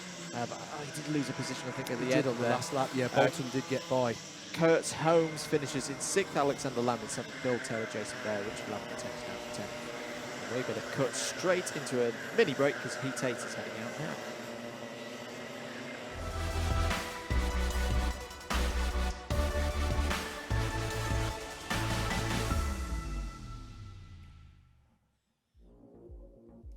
Let's take a look at your grid then for heat number 8 as they're going around now. Adam Wright and Mikey Nichols are your front row, with Darren Townsley and Paul Jameson on row 2, Steve Bosley and Simon Kavanagh on row 3. Tom Fuller and Chris Kirk are on row 4, with Lee Henderson and Richard Newton rounding out the top 10. Then it's Tarek Almu, who'll be looking for a few lesser penalties in this one, with Jordan Salter alongside Tim Williams and Martin Robinson row 7, Daniel Hollinshead and Luke Phillips on row 8. Jaden Cadigan and Bradley Porter are your 9th row of the grid, and then Mark Bramford rounds out a 19-kart grid for this, your 8th heat and your last one of the second rotation. So after this, all drivers will have contested 2 heat races, and we will go into our final rotation of heats ahead of the all-important finals this afternoon. We are good for the go here. There'll be eyes on the lights and engine notes rise. And Adam Wright with a golden opportunity for him to score some good points in this one. This is his highest grid position. Obviously he's on pole. And look at this, almost 4 abreast, squirreling around on the exit curbing of turn number 2. And I thought so. Adam Wright's going to be on up and away, and he'll leave the class 2. And there's someone going round. Is that Salter going round in the middle of the pack there? And it's going to cause everybody to check up behind him. And it'll be a costly moment there. No, it's a green flag going out there. I thought it was a full start flag for a second, but it wasn't enough of a ruckus for that to be brought about. But Adam Wright has had the dream start. There he is, he's just checked out. That is Mikey Nichols, as there's more leaning on each other out of Wilkins. The 32 of Richard Newton is right in the middle of it there. We've got drivers trying to go, or having to go over the grass, I should say. And there's the 127 squirreling around as well. That's Daniel Hollinshead on the grass as well, and it's one of the scruffiest starts, I think, of the day that we've seen here, Andrew. Yeah, Martin Robinson forced out wide there, clipped the tyres. I think was also given the position for I'm going for P1, guys. Yeah, lost out there as a result. All very tight in the middle of the pack. And oh, what's happened there? It's the number 64 of Mikey Nichols. I think he was off wide. It's the number 72. Oh, it's Steve Bosley. What a rotten day Steve Bosley is having. Was out on, well, turn 1, turn 2 of his first heat. Again, not made it round the first lap in his second heat. And to be clear, Tom Fuller, Tarek Almu and Jordan Salter are all drivers who got significantly held up, and Martin Robinson who got held up by the goings on of that first lap. It was very early on, actually. You could see Jordan Salter was going into a spin very early on, actually, in that that Christmas corner on lap 1. We've got yellows out in the last sector for that Steve Bosley incident. So we'll calm it down through the last corner here. Adam Wright, 3.8 seconds to the good over Mikey Nichols in second place, and Lee Henderson third. This is perfect for Adam Wright. He can just sit out in front at the moment. He's passed Noah Latson Bradford going through. That's a race suit you can probably appreciate, mate, without those red and white stripes on there. Stronger gun this time. 4.5 minutes to go. And the thing for Wright here, because look at it, it's this battle for second place. This is going to be quite ferocious now. They're not going to work together. If you're in Lee Henderson's position, you try and get by as Bramford making more moves. That's in past Simon Kavanagh. Yeah, and that came off the back of Williams getting by on Kavanagh into Ozier's as well. So Kavanagh's going to have to gather himself up here because he's under immediate pressure from Richard Newton there. But yeah, if you're part of this group and you try and get to the front of it and pull away, because there's a nice gap to race into, but you know you're not really going to have the speed to close down that 4.4 second gap that Adam Wright has. Here comes Richard Newton down the inside though of Simon Kavanagh, and a nice overtake. Yeah. Sorry, Andrew. Luke Phillips going to try and capitalise as well if there's room, and there is just about room. Tries to open the door there, did Phillips, and he's going to be down the inside of Newton at Ashby, and that might allow Kavanagh, ironically, to have a go at Newton. No, it doesn't. It does stay as they were in that sense, but great little exchanging, well-read situation there by Luke Phillips. As they come on to the back straight, the 83 there has a quick look down, but you definitely want to be looking at what's going on behind, because Richard Newton hasn't given up on that position as they come into the boot. Still Kavanagh there looking for any opportunity, although Daniel Hollingshead is now on his tail having a look at what's there. And there's Richard Newton, there's the move. Nicely done there, into oblivion. Which, quite a gutsy move into oblivion. Yeah, you have to be very committed, and you know, there's a cone penalty. Was he a bit too committed and gutsy? Yes. Did he clip the cone on the inside of oblivion? I'm not sure. Yeah, there is one there. The drop off the curve can be a little bit nasty for the underside of the carts. Yeah, always you can always spot that on the camera shots that we play on the Alpha live stream for the grid. One of the camera shots is down at that curb without a cone there, and you can see why they put a cone there. As Tim Williams tries down the inside of Lee Henderson, and it's all going to get, they're going to all have a little bit of a coffee morning meeting there on the apex. It's going to allow Bramford to buy into this and try and go around the outside of Williams. He'll be put out onto the curb, but yeah, Henderson and Williams there thought they'd have a little bit of a meeting on the boot, and it allowed Bramford to get right onto them, but couldn't do anything with it. Mikey Nichols, Andrews, being allowed to get on up the road in second for this one, and got even more field spread. I always like to picture that what actually is happening there is that they're having an invisible mini table tennis match with the palm in their hands as they shoot up in the air. That's what was going on. There's a second cone penalty, unfortunately, for Richard Newton in all of this. So that's going to be 2 positions for 32. Pretty soon they'll get that. We'll have a word with Alpha. They can animate a ping pong ball going in between the drivers. I think that's it. The internet would like to see that. Mark Bramford still putting pressure on Tim Williams, who himself is still unable to get by on Lee Henderson here in the battle over third place. Although it's calmed down slightly, Andrew, and I note from that that's allowed them to catch up to Mikey Nichols again by some 0.3 of a second. So maybe this one isn't done yet in the battle over second place. Richard Newton would very much like them to start battling though, because that'll allow him to get on onto the back of them. We should give a shout out here, actually, to Mark Bramford, one of our novice Class 3 runners. Yeah. As high as we've seen someone in that subclass racing in the heavyweights today. Looks like Darren Townsley having a good battle out there with Daniel Hollingshead and Tarek Almu as they went into Ashby. I'll tell you who's having a weird afternoon so far, Howard, is Jordan Salter. Agreed. 42. Yeah. I mean, we saw in the first heat that he had pace. He's got the fastest lap again in this one. But he's down in 13th place. Yeah, and he had that heart and mouth moment out of turn 2 earlier that meant that he finished out of order where he might expect to be as well. So, yeah, interesting one, isn't it? One wonders if he might be one of the drivers will, unfortunately from his perspective, in some ways be looking to see maybe fight for a promotion spot up through the finals later on, because the heats just aren't quite going his way. This one's also not on the way of Tom Fuller, was strong in his first heat, of course. 14th at the moment. Yeah, had to go across the grass, or was at least very wide out of Christmas on lap number 1. But you'll be forgiven for needing to be reminded, because he's controlled it so effectively. Adam Wright is going around the boot for the last time. He's 5.5 seconds nearly to the good, as here's the battle still raging over third place. Adam Wright is going to come around and take a commanding win. It'll be Mikey Nichols in second, but who's going to take third place? I think Lee Henderson will just about hold on ahead of Tim Williams. Mark Bramford, hat off to you, sir, for a fantastic Class 3 result in 5th. Richard Newton in 6th. Luke Phillips, another impressive Class 3 result in 7th, ahead of Tarek Almu, Darren Townsley, and Jordan Salter finishing 10th in the end, ahead of Hollingshead, Kavanagh, Cadigan, Tom Fuller, Bradley Porter, Martin Robinson, and issues there for Jameson and Bosley, I think, in that race. Now there is Jameson. He's going to take the finish, but an issue for Steve Bosley, unfortunately, down at paddock. That was heat number 8. Coming up next then, the final rotation of heats here, starting off with heat number 9.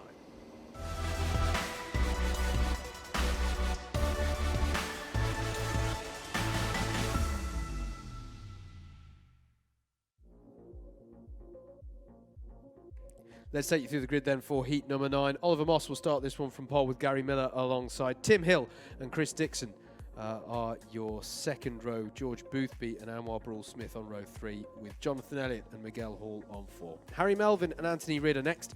Then it'll be up Mark Appleton and Alex Pritchard. Row 7 is going to be Benjamin Robinson and Blake Templey. Samuel Bensley and Elliot Taylor are row 8 with Max Jameson and Andrew Hicks rounding out the 18 karts contesting in their final heat for all of these drivers. This is their last opportunity to optimise their position on the grids across the finals. We'll get on to talking more about those finals, of course, but slightly longer races where if your heats haven't gone well, you'll be looking to get the promotion spots up. There's 4 of them up for grabs in the C final to get up into the B final, and then 2 spots up for grabs. The top 2 finishers of the B final get promoted or repechaged, as the official terminology states, onto the back of the A final grid. All set to go then here for this one under starters orders. Chris Dixon on the left-hand side of your screen. Away we go then. And Oliver Moss will take us into turn 1. Very even start, in fact, one of the most even starts we've seen so far today. And it looks like Chris Dixon indeed has got the lead as they run up to Christmas Corner for the first time here in heat number 9. Moss trying to go around the outside is going to be forced out one. In fact, both of them have compromised each other. And through the middle of all of that, Anwar Brawl-Smith's up to second place, and it is the 31 of Jonathan Elliott. What a start for Elliott. Yeah, brilliant start. He's got to make good. Remember, he had an issue in his previous heat. Chris Dixon had to take to the grass there and has dropped down heavily towards the back as a result, as they all work their way through. Alex Pritchard has taken off like a man on a mission as well. In fact, this, I think, in terms of Class 2, is going to be quite an interesting one to watch as a heat in this one. It's another quite big one for big names who've had strong seasons so far, similar to heat number 2 that we saw earlier. End of lap number 1, Jonathan Elliott leads, Anwar Brawl-Smith second, Harry Melvin, good start for Harry, up 2 positions to third. Biggest mover on that first lap was Alex Pritchard, up 4 positions to 5th place and changed the lead. Anwar Brawl-Smith goes down the inside. Big, massive moment there. That's Anthony Ridd, who got a massive snap of oversteer going into Christmas Corner. Did well to gather it up, but I think it has allowed Oliver Moss, I know it has, I can see it now, Oliver Moss has been able to get by for 6th place. Chris Dixon will absolutely be kicking something, because having led into Christmas Corner, he fell all the way down to 10th and now has a jump start penalty. Yeah. So it gets even worse. So, I mean, that's a fairly slam dunk one, Howard, because there's a nice timing beam at the start of the race, and it'll have clocked that Chris Dixon was sufficiently ahead of the pole sitter when they crossed that line. Well, it might not have just been that, but I think you and I were slightly both surprised. He was the front of the anti-pole side of the grid, and I couldn't quite tell if that was where he was supposed to be, because someone hadn't got into position, because our grid suggested it should be Gary Miller out there. Granted, we had Tim Hill on that grid, and we know he's not, as Alex Pritchard has to do the Joker lap, which, unlike in Rallycross, is not recommended here, and it causes them to go 3 abreast with Oliver Moss and Miguel Hall on his inside into Ashby, and that's going to go the way of Oliver Moss. Well-read situation by those two, as Alex Pritchard is going to try and hang it around the outside now. Miguel Hall into Wilkins, and he's going to get it. He's trying to make up for his cross-country moment in 2 corners, tries the move on Oliver Moss, and he's still side-by-side with Moss. He really wants to take the fight towards the front here, does Alex Pritchard. Miguel Hall goes around the outside, and he's going to do a Joker lap now, going cross-country. Can he rejoin smoothly? Yeah, but it's going to allow several passes up to and including Chris Dixon, because he goes out wide onto the curb. So it's now Pritchard ahead of Anthony Ridd, then it's Oliver Moss, Chris Dixon, and then Miguel Hall down in 8th place. We are missing the look in this race, so I do wonder if that will be contested afterwards, because it's a bit harsh if your P4 scheduled on the grid, if P2's not there. Yeah, I'm not 100%. I mean, as I say, the grid that we actually had on the graphic there had Tim Hill on it as well, so it's a little bit up in the air exactly what the situation was with that grid. to be honest. But it's a good point, Andrew. I'm not sure, really. I think Chris might want to review that one and say, well, hey, if none of my buddies who were meant to be ahead of me are here, then where else do I start? But we'll have to see. That'll be for the clerk of the course to decide, as there's a penalty for Oliver Moss for forcing a driver wide. So all of this battling, I wonder if that's has been deemed for what caused Miguel Hall to go onto the grass potentially at the boot. The only one that springs to mind, to me at least, for an example of that. I wasn't particularly happy about it. I think that's what I can from the gestures. I can be certain of that one. And, it's going to now be even more inclined to try and put a move on Anthony Ridd, which is the driver he's chasing there. And it's 68 cars of Ridd. I'll tell you what's up to speed.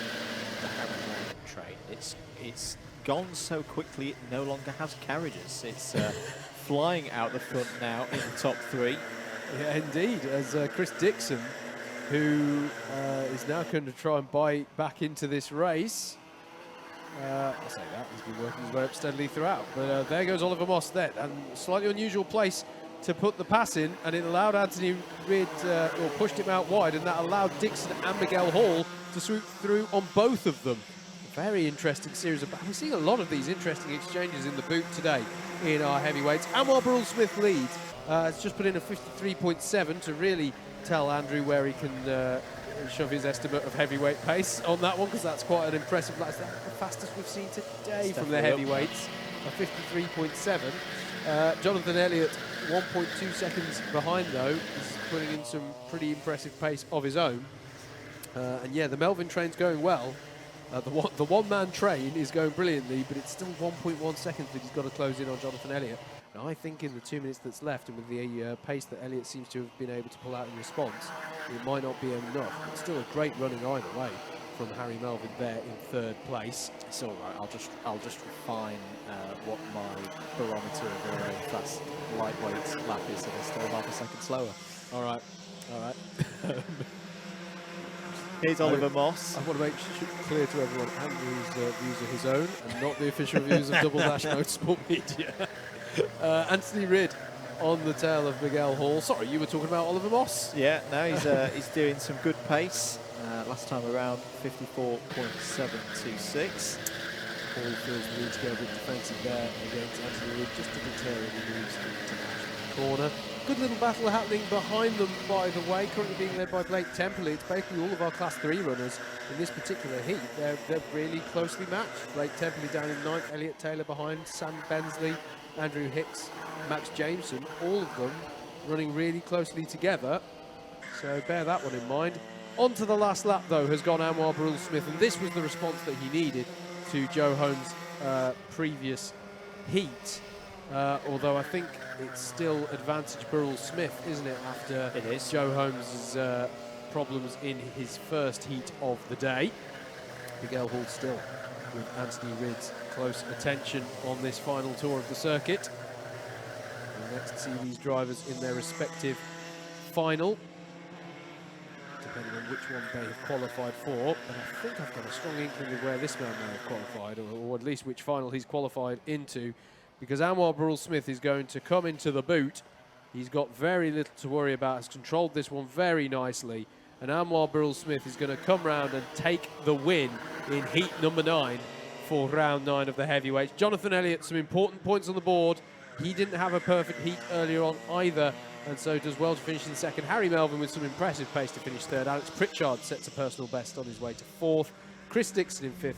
Then it's Oliver Moss in 6th. Miguel Hall holds off Anthony Ridd for 7th.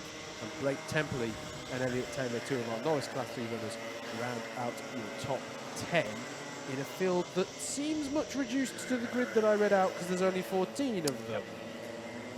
Next, though, here at Whilton Mill is heat number 10.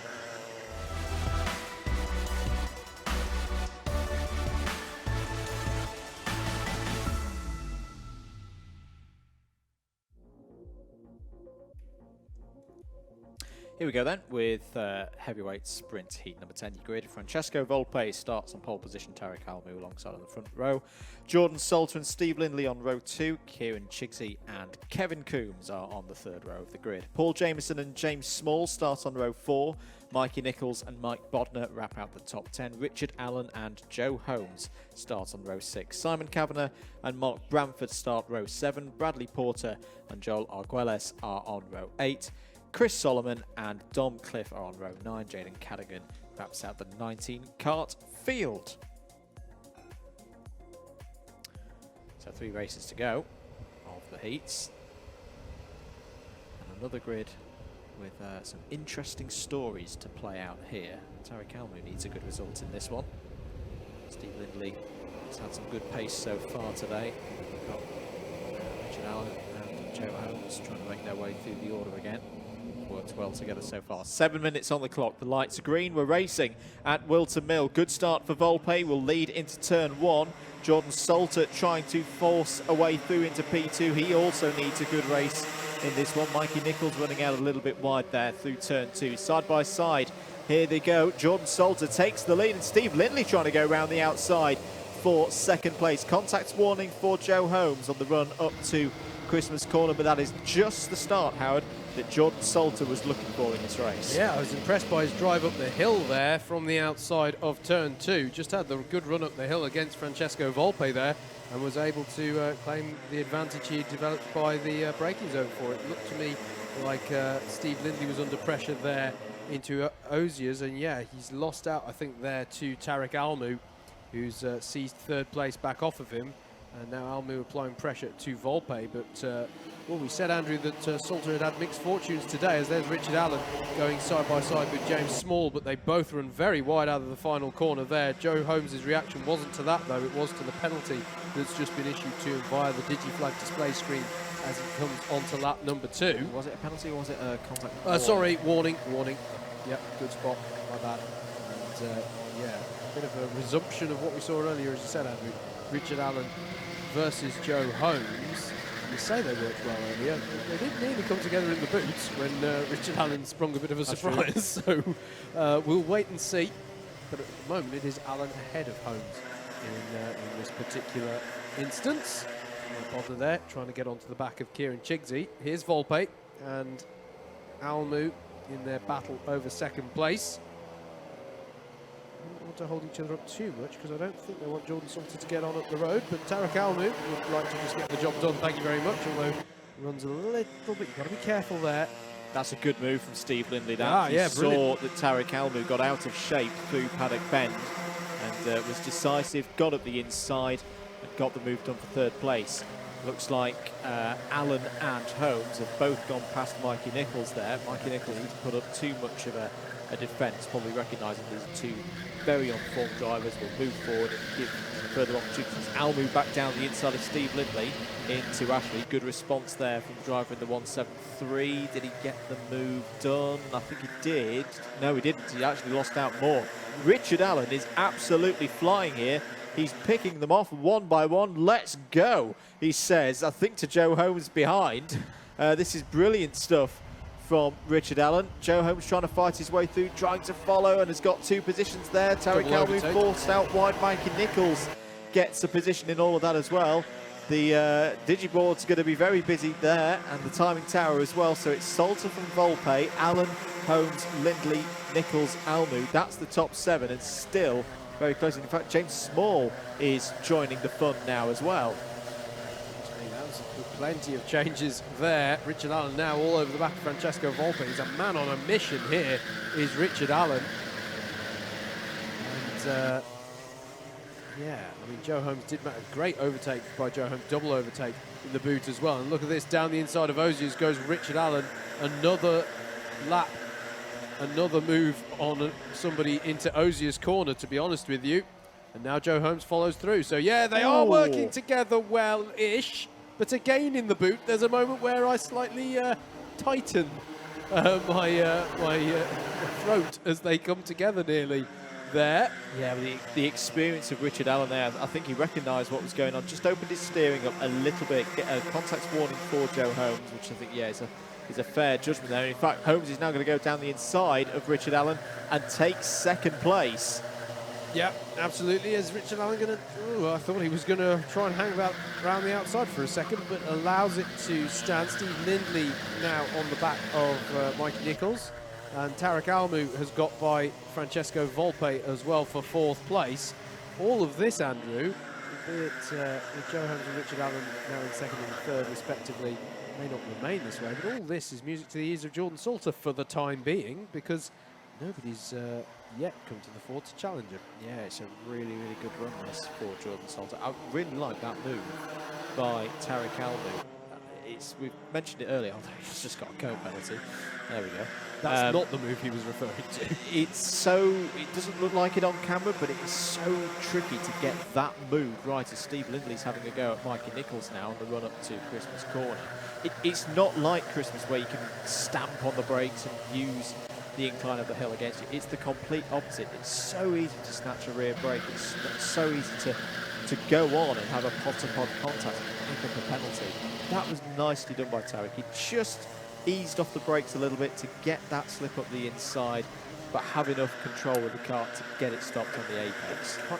Kind of the camber kind of determines it. I wouldn't describe the Christmas. I wouldn't describe Christmas as a sort of...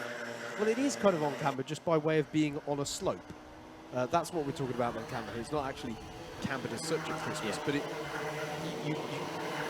sort of gravity of the situation, A, wants to get your kart nice and stopped, because it's helping you braking, and B, wants to tilt you in towards that apex. And none of those things are true at Ashby, where it's the opposite way around. It wants to push you out wide on exit, and everything feels like it tightens up on turning into Ashby. So it is very easy for things to go wrong, as there's a move there on Kieran Chigty from Mark Bramford, I believe, and Mike Bodman is trying to have some from he has got by on Kieran Chigty as well, so that's Bodner now up into 10th place. Job not done for Jordan Salter yet. 5.5 tenths is what he lost in terms of the lead to Joe Holmes on that last lap. And in fact, Holmes and Allen, because they are back in flying formation again, helping one another. Now, I think time is not going to be on these drivers' side. Yeah. But Salter's still got to get his way round this last lap. The gap is 1.5 seconds. Decent response there from Jordan Salter, a new PB for him in the 42 in this race, 54.3. Yeah, absolutely. Salter is doing enough, or has done enough up until this point to have enough of a buffer that he can, I won't say rest easy, but certainly a place where no one can rest easy is this battle. Francesco Volpe leading this pack of karts. Steve Lindley with pressure from James Small, and Mikey Nichols and Mark Bramford battling away behind them as well. You can see how Holmes and Allen are closing in. Were this race to run for another few laps, there might be something for Salter to worry about here. But I think as it currently stands, it is going to be Jordan Salter who brings the number 42 kart around to cross the line and take his second win of the season, his second heat win of the season. Jordan Salter wins heat number 10. Joe Holmes and Richard Allen work well to finish 2nd and 3rd. Tarek Almu 4th, and just look at just everybody else, the gaps here. Volpe holds on for 5th. Steve Lindley in 6th, James Small in 7th, and it's Mark Bramford in 8th, Mike Bodner and Dom Cliff to round out your top 10. It was Bramford, your highest placed class 3, and he's having a good day in that class 3. And yeah, Jordan Salter, a class 2 winner. Obviously Joe Holmes, your highest placed class 1, and then Kieran Chigty, the highest placed super heavyweight. Next up is heat number 11.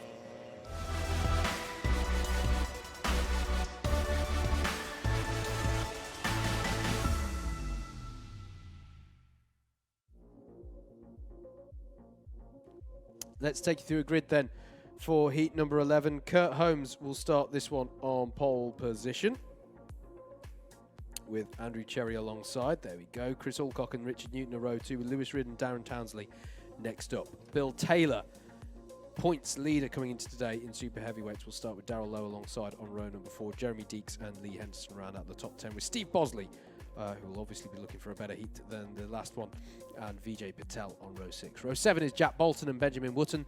Then it's Matthew Batter and Daniel Hollinshead on row 8. Row 9 is Martin Robinson and Luke Phillips. And then it'll be Shane Cotter to round out the 19 karts on the grid.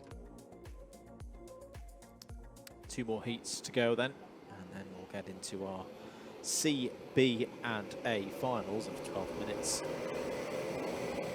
But there's 7 minutes on the clock for this one. Looks like we are all good to go. Pole's on the wrong side. He is on the wrong side, but away we go. And Kurt Holmes has got a very good start. Oh, that's round for Cherry. Cherry's round, and that is a scary place for someone to go around. Thankfully, there was a bit of a hit on the nose for him, but nothing too heavy there.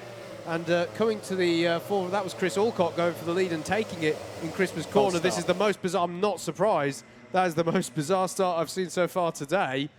But yeah, Kurt Holmes was on driver's right when he should definitely be on driver's left. And, well, salvation for Andrew Cherry there, who got an honorary pole position, but then immediately was put into a spin. So here we go. You're going to see some contact. I think Richard Newton, is it, who just has contact with the rear? Yeah. So Richard Newton with contact on the rear of Andrew Cherry, and that sent Cherry around. I didn't quite catch who it was who... I think it might be Jeremy Deeks in the middle of that field who was making the nose-to-nose contact with Andrew Cherry there. Not a lot he could have done. There was just suddenly a kart facing the wrong way. This time Holmes is in the correct position. Yep. Yeah, that is definitely the correct side for pole. Yeah, bizarre series of events there. Full start called, and we will go for an attempt again. And is Andrew Cherry, is he satisfied that he's... Yeah, everybody's now on the correct side. I think everyone just that sort of propagated back up through the grid as to who should be on what side almost. Are we going to be good for a start? No, we're going to go around again. Is there an indication there from JV to please work out which row you should be on? I think what's happened here is the crew have got confused because of originally Kurt Holmes being on the wrong side. So they're now asking them to go back to how they were, which is not actually what they want because they were on the wrong side in the first place. I feel like there's a scene from... Yeah, that is exactly what's going on. Yeah, the crew are thinking, Holmes, you need to be on the other side as you were for that first one. And they've gone, no, we got it wrong the first time. There's a scene in Faulty Towers like this where they keep changing the plates around and can't remember which one's which. Thumbs up, double thumbs up this time. We're good to go now. I'm glad Barnaby's got a control of the situation. He didn't earlier. Dearie me, you're right. Penultimate heat. I don't think JV is going to be very charitable with how many minutes he wants to knock off of this one, to be honest. We'll see what the clock says when they get going. But there is Kurt Holmes in the 93 on pole, where he should be. And we're good for another attempt at this one. Eyes on the lights, engine notes rise. And we're away, although I still felt like some people were indicating that they'd like to... I like that from Steve Bosley, who was pointing, I'm going there, please nobody hit me. Yeah. As they come up the hill for the first time, it's a much cleaner start this time, but all the same, Chris Alcock has made a good start, as that looks to be like, was that Darrell Lowe going out, and then there's a spinner from the back, where the light is perfectly on that number plate, such that we can't tell quite who it was. Apologies, we will check it on the timing.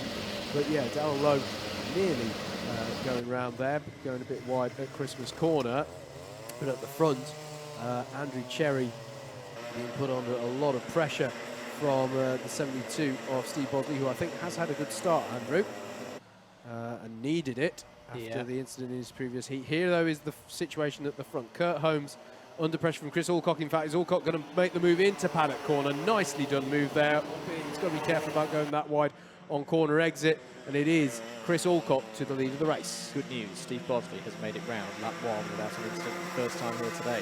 He's in P6, but he needs a good result in this one just to make it into the B final. Down the inside goes Rid on Holmes. Darren Townsley, your spinner at Christmas Corner on that first lap, as Steve Bosley is going side by side with Andrew Cherry. Much cleaner. Bill Bill Taylor up into 4th place, is sticking with the top 3 here, and that is that is Lewis Ridd past Kurt Holmes for 2nd place there. Time is shorter. This is a 5-minute heat instead of the customary 7. I'm unsurprised by that one. That's why we're already down to 3.5 minutes to go in the penultimate heat. Chris Alcock looking very comfortable here, mate, and pulling away. That was a 54.8 last time around, 5/10 over those behind him. A takeout penalty there for Benjamin Wood. It's not his first of the day. Actually, so I think oh, and there's someone wide at the back of the shot there, and that is that Richard Newton? Well, I won't call it through. No, it's not Richard Newton, because there he is. Newton is a red suit, but is a black helmet, not a white one. We'll double check that one as they come round. I'm glad people are joining this club. This is feeling like a very popular place to do this weekend. I don't know why you've all taken the other line. There it is. It's the number 46 of Matthew Batter, who's discovering why the Andrew Mather line doesn't work. Jack Bolton on the tail of Steve Bosley means that Bolton has got by on Richard Newton for 6th place, as confirmed on your timing tower on the left-hand side there. Chris Alcock leads by 7/10 of a second over Lewis Ridd. Kurt Holmes in 3rd, Bill Taylor in 4th, and then that battle that you saw there, as that's a moment for the 1-2-6, which would make it Vijay Patel having a moment there. Another person attempting your line, mate. You've got some influence over this paddock. It's free entry, we're going to have a newsletter, it's all going to be good, this members club.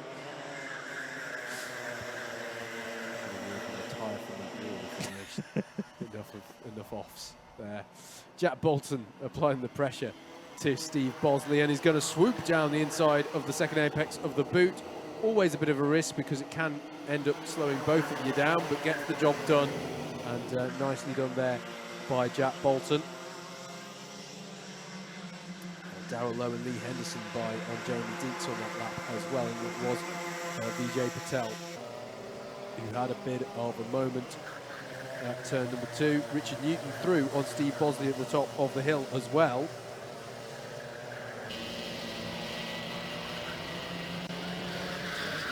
A huge amount of fields, but a huge opportunity to do so, given the shortened length of this race.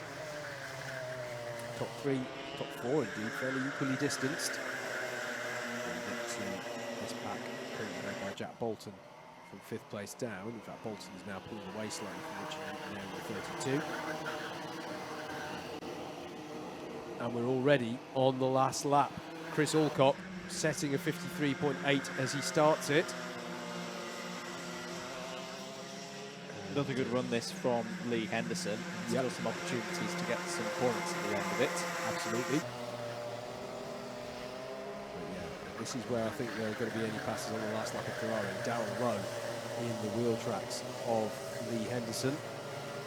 There is your race leader. I haven't seen much of him because he took it in such dominant fashion at the start of the race. But there is Darrell Lowe going down the inside of Lee Henderson at Ashby Corner, and I think he managed to make that move stick. Here, though, is Chris Alcock, who looks over his shoulder but need not worry because he's got this one in hand. 1.1 seconds to the good out front ahead of Lewis Ridd. Good points for Ridd though as well. He'll be happy with this. Chris Alcock crosses the line to take the win in heat number 11. It'll be Lewis Ridd in 2nd ahead of Kurt Holmes. Good points for Bill Taylor in super heavyweights in 4th, and then it'll be Jack Bolton. Yeah, I'm happy with that as he crosses the line. Richard Newton in 6th, Steve Bosley in 7th ahead of Lee Henderson, who manages to hold off Darrell Lowe for 8th place. And gain 2 positions on that last one. Gain 2 positions. Andrew Cherry rounds out your top 10. Ahead of Jeremy Deeks. Benjamin Wootton, I'll go down to him because he is your highest place. And obviously class 3 driver. And that will finish in 12th. But has a penalty, so we should mention Shane Cotter is the next one down the road. There we go. Which is good for Shane because he was from the very back of the grid there, so worked his way up through the class 3s nicely.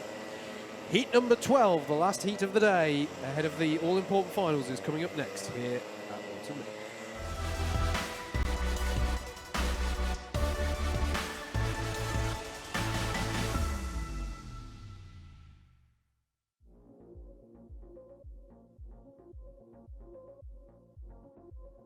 Let's take a look at the grid then for heat number 12. Tim Williams will take this one from pole with Richard Masterson alongside Matt Wildman and Alexander Lamb in row 2 with Sean Briley and Stephanie Appleton up next. Adam Wright and Paul Williams make up row 4 with Chris Kirk and Jason Bear rounding out the top 10. Vinod Harani and Richard Lavender are your 6th row with Tom Fuller and Luke Collins. Next, Tom Stalker and David Wilson are on row 8 with Kevin Lake rounding out the 17 kart grid for your 12th heat, your last heat race. But after this, we will be working out our grids for the C final and the B final and the A final, albeit there will still be the important aspect of promotions up through those finals as well. But we'll get into all of that when this is done. We've got one last fast and frenetic heat race for you. Hopefully, in amongst this field, we're all happy and savvy with where we should all be on the grid. And it's going to be Tim Williams in the 96. Richard Masterson alongside in the number 29. Looks good to me this time. Let's see how we get away with the cleanness of start. It's quite a start there from the pole side of the grid. Matt Wildman's going to try and swoop around the outside of Masterson at turn 2, and I think he's going to get the job done. The 36 of Alexander Lamin is looking to get on past as well, as Adam Wright is down the inside on both he and Appleton at Christmas Corner, and I think that's put Stefan Appleton out onto the grass.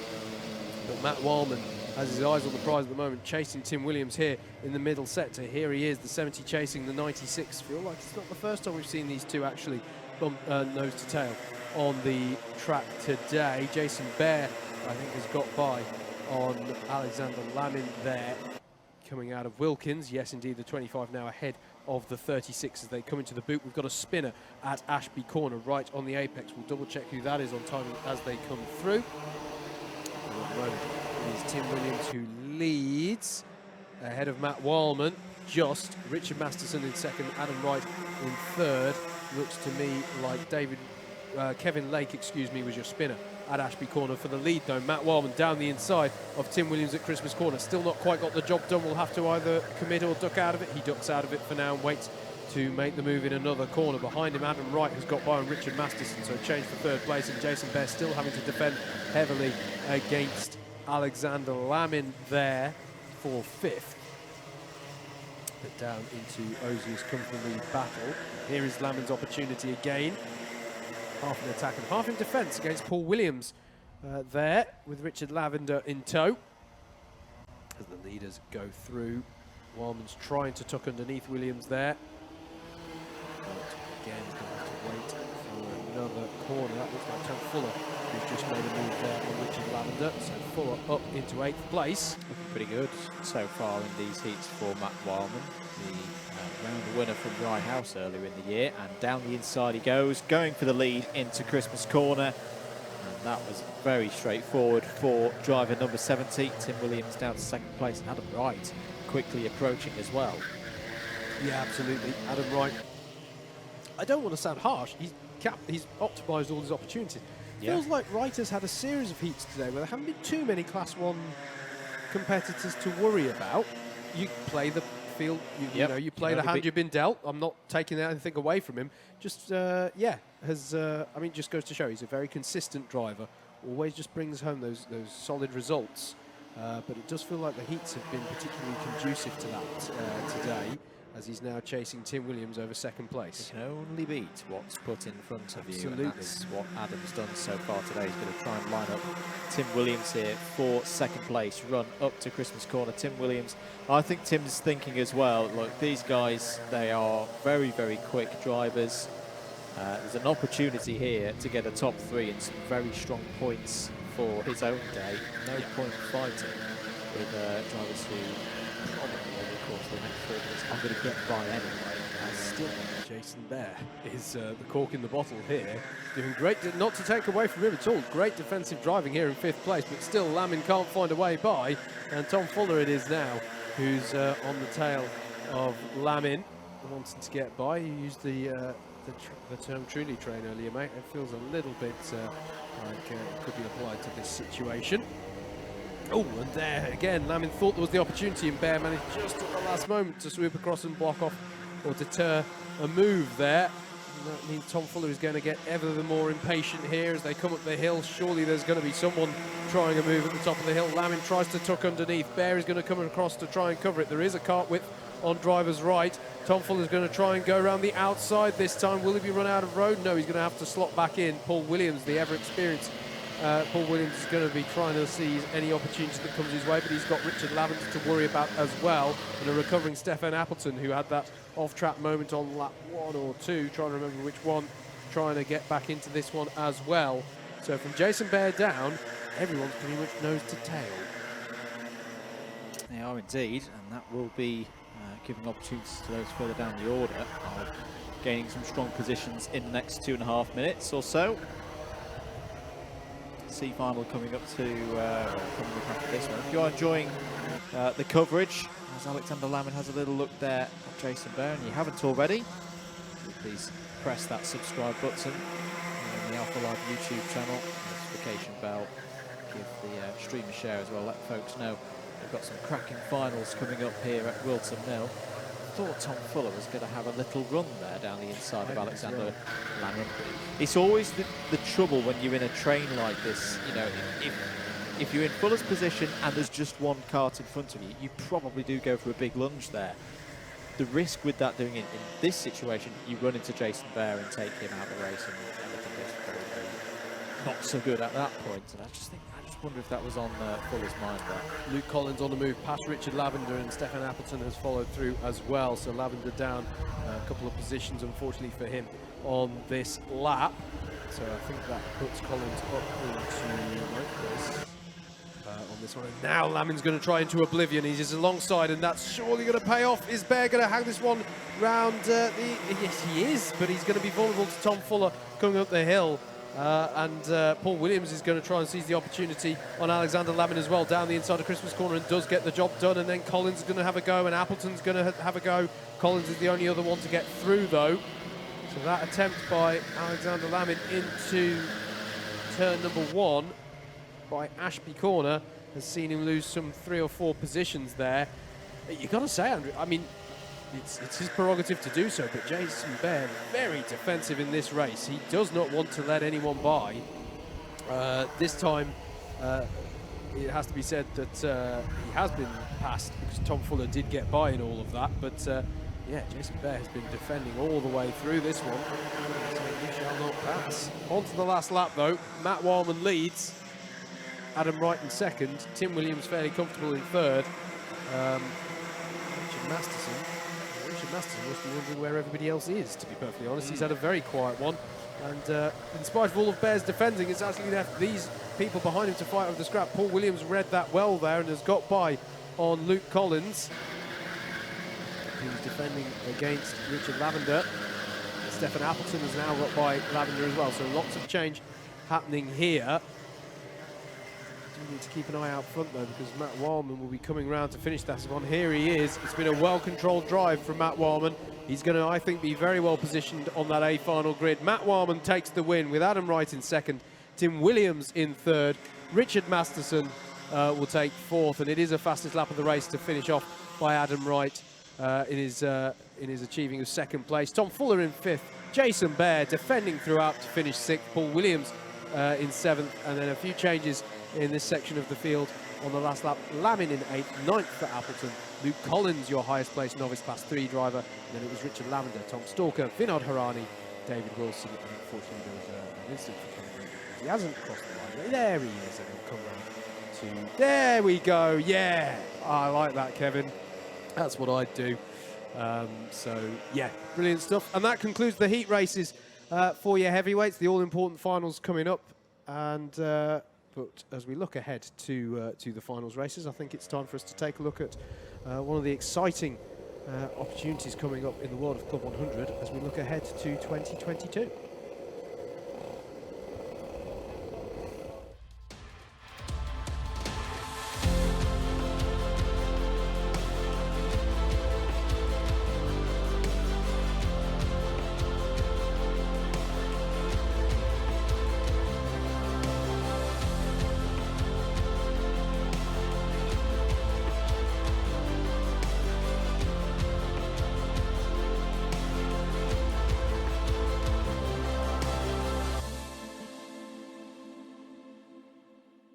Hello viewers, yes that's right, Club 100 are proud to announce that we are unveiling a brand new championship, a new race series for drivers aged 8 to 12 years old, the Club 100 Cadet Championship. My name's Steve Brown, otherwise known as Super GT in the world of karting. I've been racing Club 100 for a good 13 years now, so I know a fair amount about it, but today I'm here to learn about the new championship.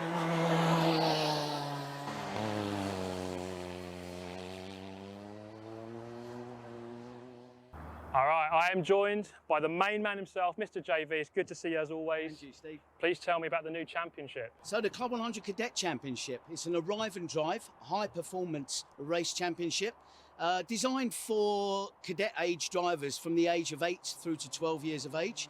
In fact, they can start racing at the age of 7 in the year of their 8th birthday. And we're kicking off in 2022 with a couple of test days. We're going to call them Academy Days, so it's, the idea is to get the new drivers to come in and try it out for the first time in a pressure-free environment, and then we move on to the 7-round championship, which kicks off in May next year, in fact here at Buckmore Park. Okay, is there a need for a licence to do this championship? There is. We are affiliated with Motorsport UK, so we will be running under permit, so drivers will need a licence. It will be the KX licence, which is free of charge and to the driver. And yeah, and obviously what comes with that is all the bells and whistles. You know you're going to get a correctly run race meeting, should we say, with all the support infrastructure in place. And in terms of cost, what are we looking at? So we're looking at around about between 190 to 200 pounds per race entry. But look, what you've got to remember is that's arrive and drive. So you're not paying for anything else. There are no hidden extras there. You're not paying for fuel, you're not paying for tyres, you're not paying for damage costs or anything like that. We bring it all to the track. The drivers just turn up and drive. So we've got the kart behind us here. Can you tell me more about it? Yeah, so it's a Birrell chassis. So the kart itself is a Birrell kart. And the powertrain we've chosen is the ROTAX micro engine. So that it follows the story through to our senior Club 100 with the junior max that we use. So tell me, Steve, what do you think of the Club 100 Cadet Championship? Well, I'm no longer 8 to 12 years old, unfortunately. But if I was, then I think I'd be pestering my parents to get me out in one of these karts for a year. I think it's just a good way to get into karting at an affordable and a fair level. So there we have it, guys. If you are aged 8 to 12 and want to get yourself into high performance karting without having to own the kart, get yourself over to club100.co.uk and register interest for the Club 100 Cadet Championship. Good luck, mate.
into the finals we go then, here for round number 9 of your heavyweight and super heavyweight sprint championship in the 2021 Club 100 season.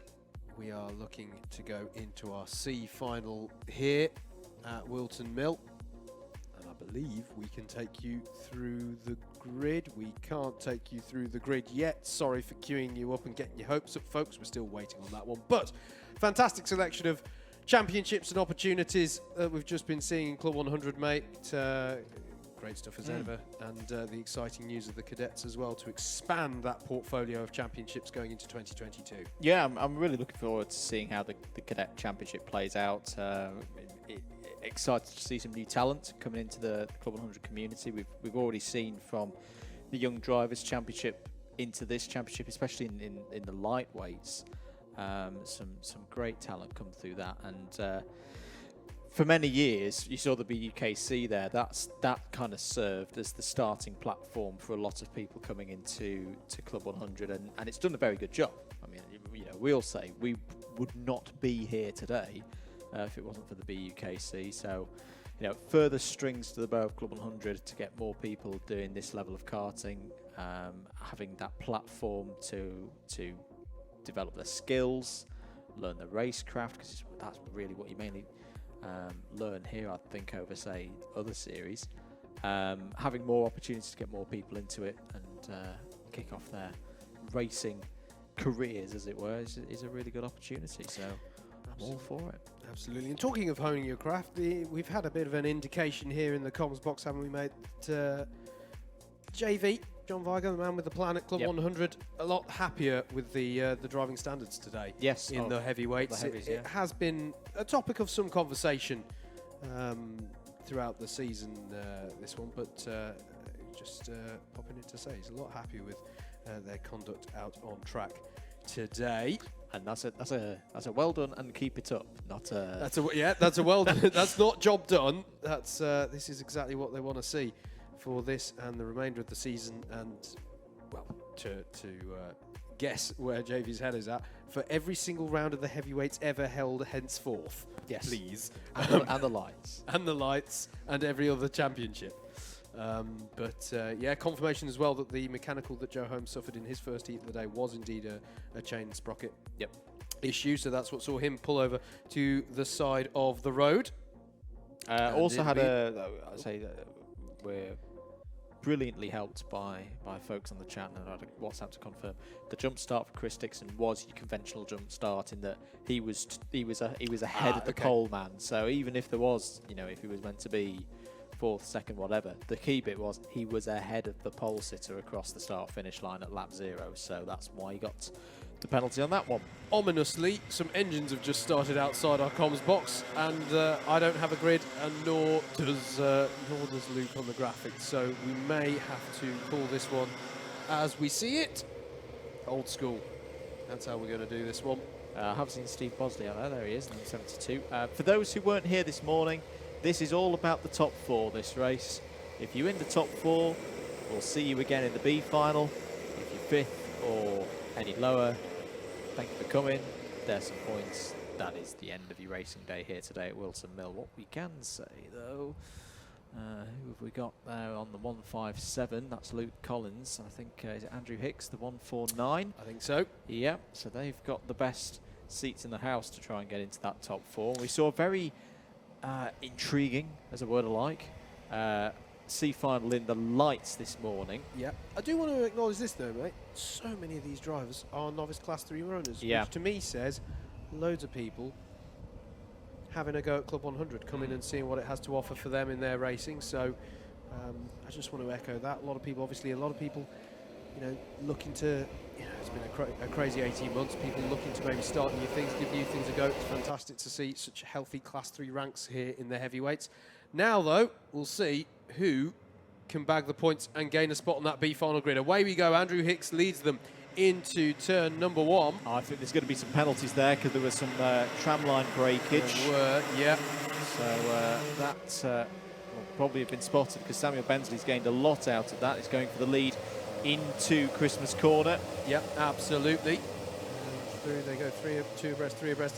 I have to say though, that's relatively clean over the top of the hill. Fair enough there amongst our C final runners. Steve Bosley will have had flashbacks to heat number 1. I think there's some chaos through Ashby Corner. Got very sideways through turn 2. But it's just about survived so far. And this really is just about surviving the first couple of laps, seeing where you are, and then knuckling down into the latter stages of the race. Yeah, and you have to say, you know, Steve Bosley, you would expect the Class 2 runners to really have some sway in this race. The likes of Steve Bosley, Vijay Patel as well. Tarek Almu. Yeah, and Darren Townsley as well. So there's a few drivers here in Class 2 who maybe not have the best time of it in the heats you would expect to get on and up the road.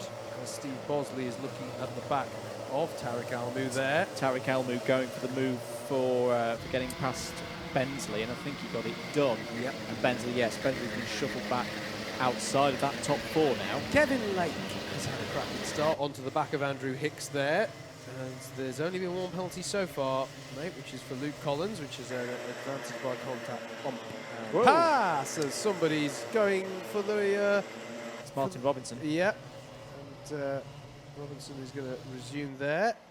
Skirted across the grass. Remember what we said about, you know, the grass has been quite slick here on the weekend, so although it may have looked like he was rolling back a long way, it might have been quite difficult to get that one stopped there, and eventually did get it stopped once he got to the cut through tarmac. 6 novices in the B final, reports David Whitehouse, so he's been busy on results.alpha timing, confirming that. Here comes Tarek Almu looking down the inside of Kevin Lake now. This is over 2nd place, and has got it. Here comes Steve Bosley as well, round the outside. Good moves by both of them. That I would expect both of these drivers to race their way through this C final, but getting up to that top 3 especially. 4th place, it's a very nervous place to be in these races because everyone's after you. And if you can get yourself to 3rd, you can just start to relax a little bit, stretch out any pace advantage you've got. And that's exactly what Almu and Bosley doing here. And in fact, Almu going for the lead and getting on with this. Yep. Takes the lead off of Andrew Hicks. And the key thing with your Hicks here is to not lose so much momentum that you get out of the top 4 here, because that's the real prize to go for. But there is Kevin Lake going by on Hicks, so that means that Hicks is now on the bubble, as it were. And there was a spinner. Yeah, I think Mark Appleton had a spin at Ashby on that last lap. You didn't see him in the back of one of the shots, slow moving cart up at Ashby. So I think there, but he's now circulating again. Jaden Callaghan's had a good response from a not-so-good first heat. Has just taken 9th place in this race away from Blake Templey. So look out for the 45. If you can keep up this good progress, could be in with a chance of getting in that top 4 in 8 minutes or so time. I want to say Callaghan is 3rd within the Class 3 standings at the moment, and that is Townsley going through on Bensley, isn't it? Yep. Sam Bensley down to 6th place, with Darren moving up, and now 1 overtake away from being in amongst that top 4. Top 2 have checked out, Almu and Bosley.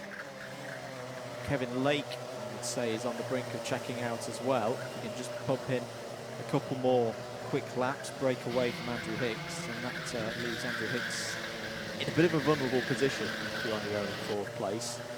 One ahead of you to give you a tow. Yep, absolutely. Just thinking on Jaden Callaghan, because we've been, you know, commentating on him throughout the season, if there's a co-penalty Blake temporary. The one thing about Class 3 is you can get drivers who may be turning up for their first round mid-season and stuff like that. And so your actual finishing positions when you're first starting out in Club 100 Sprints can actually be quite changeable, just because, you know, last week there was half as many C3 novices, and then suddenly this week, you know, the person who's never tried Club 100 before, but they're local to the track, so now's the one they're going to try out. They're going to make their debut at this one. Yeah.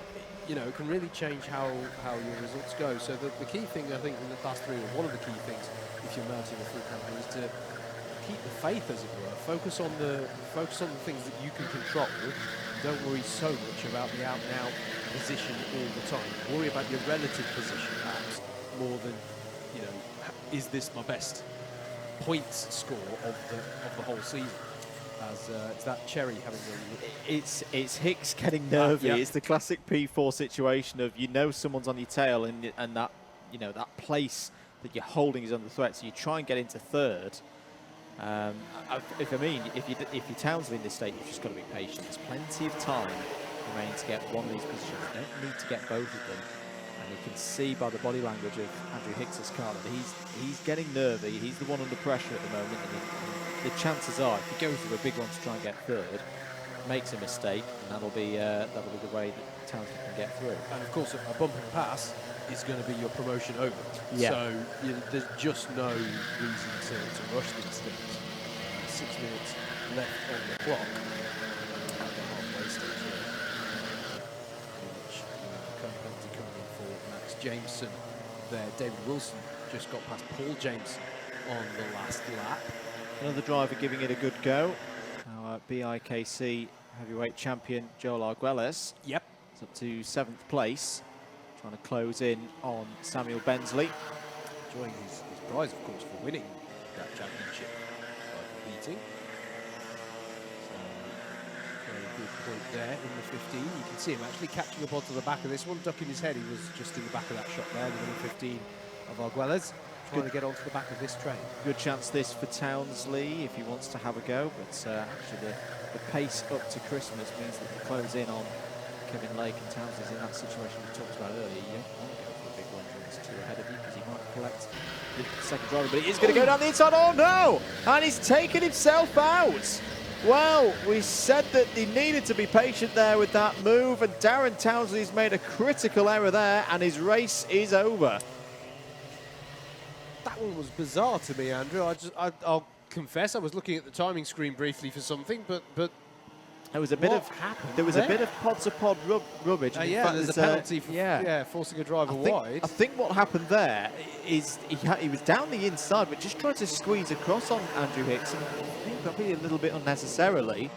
Andrew Hicks nowhere to go. He's not going to jump on the grass, and it kind of initiated a bit of a pitting manoeuvre. Not Hicks' fault at all. I mean, Hicks has lost out in that as well. He's dropped 4 positions, so now Samuel Bensley is back into the top 4, and our BIKC champion, we were just mentioning him, Joel Arguelles, well, 0.8 of a second is the gap to Bensley. Last time around was 4/10 quicker. You saw life almost go into slow motion for Townsley there as well. It was like he put his hand up to his head and went, What have I done? no. What This is have a I done? bad day. Yeah, costly moment there. Tarek Almu, your leader, by half a second over Steve Bosley. Here they are. Good pick-up on Hammond. Kevin Lake in second with Samuel Bensley as his same mate in the last of those promotion spots at the moment. But Joel Arguelles is within striking distance, you'd have to say. Actually, I say that. He has just lost 0.6 of a second on that last lap, so a bit more work to do now for Arguelles if he wants to get a challenge for 4th place. Now, it will be interesting to see what happens if Luke Collins joins Joel Arguelles here and forms a bit of a trade. If they work together, they've got a really good chance of closing down that gap to 4th. But if they start fighting, a very, very big smile will start beaming across Samuel Bensley's face, because that will hand him this 4th place pretty easily. Agreed. Yeah, absolutely. That's going to be the key thing. How tactically do these drivers in our novice class 3? Novice class 3 class? You know what I mean. How do our drivers in that class play it tactically in the remaining 2.5 minutes of this one? Because, truth be known, pending any disasters, I think we know what the situation is amongst the top 2. And there we go. This is the interesting point here. There is Joel Arguelles. And Luke Collins following closely behind with Jaden Cadigan.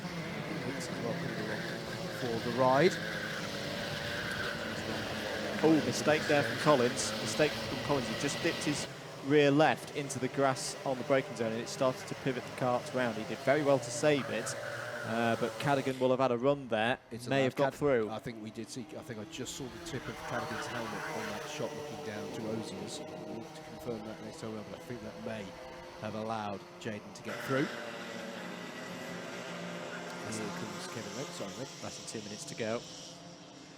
is, and yep, Cadogan in the yellow helmet up to 6th place now.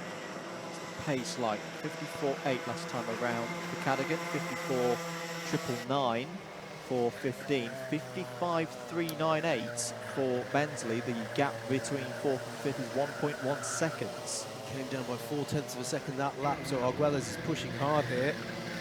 There it is, Bensley in the 108. It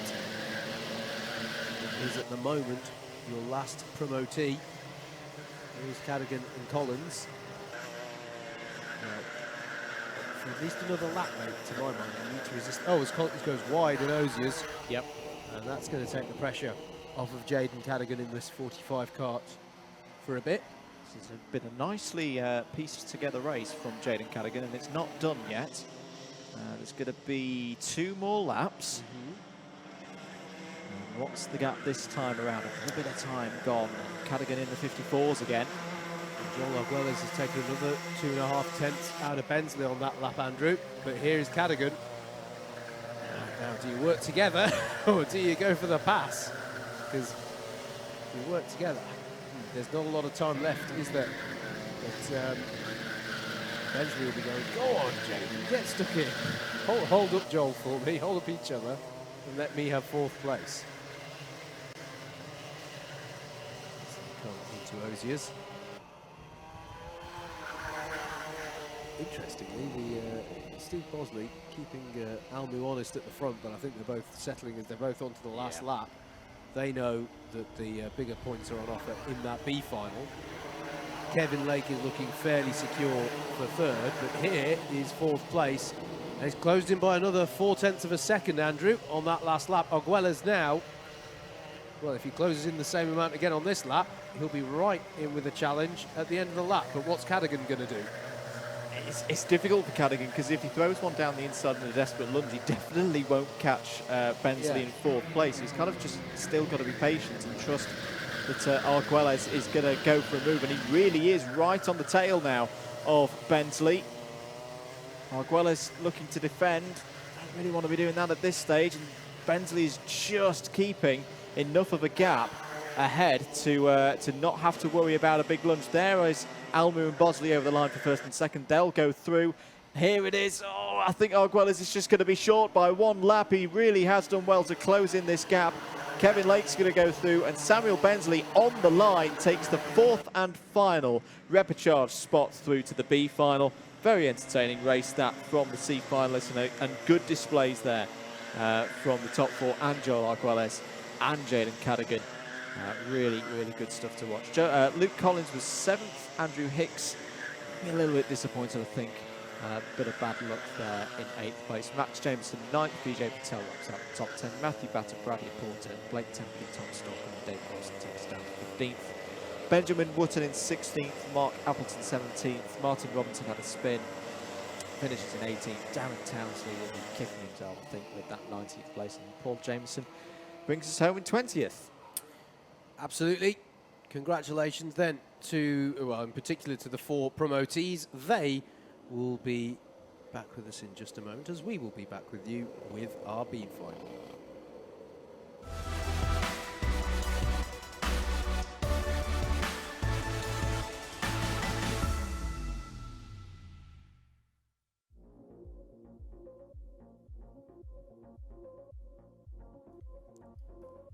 Let's take you through the grid then for your B final that we're going into now. James Small will take this one from pole with Steve Lindley alongside. Note how tight these points are from the heats, folks. Paul Williams and Jason Bear on row number 2. Mike Bodner and Oliver Moss are row number 3. Row 4 is going to be Richard Newton and Richard Lavender. Richard Masterson and Mark Bramford round out your top 10. Stefan Appleton and Andrew Cherry are row number 6. Row 7 will be Luke Phillips and Dom Cliff. Kieran Cheekty and Elliot Taylor are row 8. Anthony Ridd and Jeremy Deeks make up row 9 of the grid. Simon Kavanagh and Daniel Hollinshead will round out the top 20. Shane Cotter and Vinod Harani will be row 11. And then we expect a 12th and 13th row to come, and it has just come through confirmed. It will be Tarek Almu and Steve Bosley on row 12, and Kevin Lake and Samuel Bensley on row 13. Well, if you weren't with us earlier, the lightweight B final was very entertaining. 2 spots to go through in this one, and it's got a similar feel. There's a lot of drivers that, you know, you've just read out there, mate. Here I go. Well, they could get in an A final. Yep. They've got the pace to get up there, but as we say, you know, 26 into 2 definitely does not go.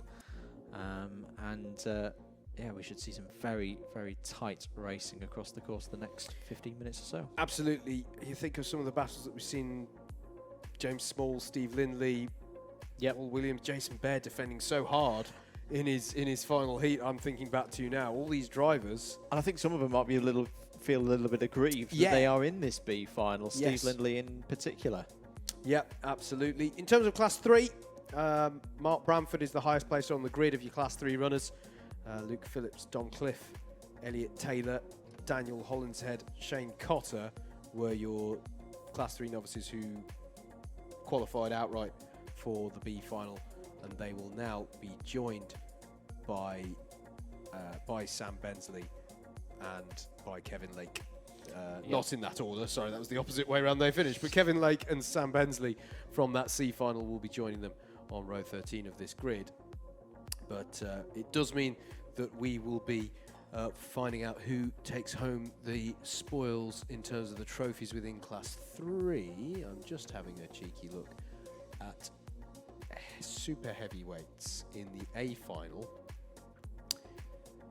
We do have some. We've got Lee Henderson, we've got Bill Taylor. I'm gonna have to double check. I think we might be looking. Just 2. Yes. Yeah, so I think the final podium spot in super heavyweights is going to get determined in this one as well.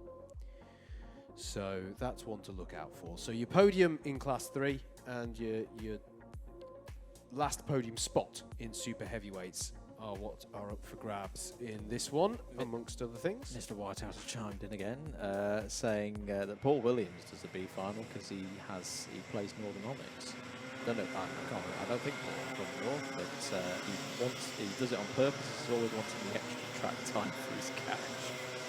Yes, that is the way I like to do things. It is. It is that.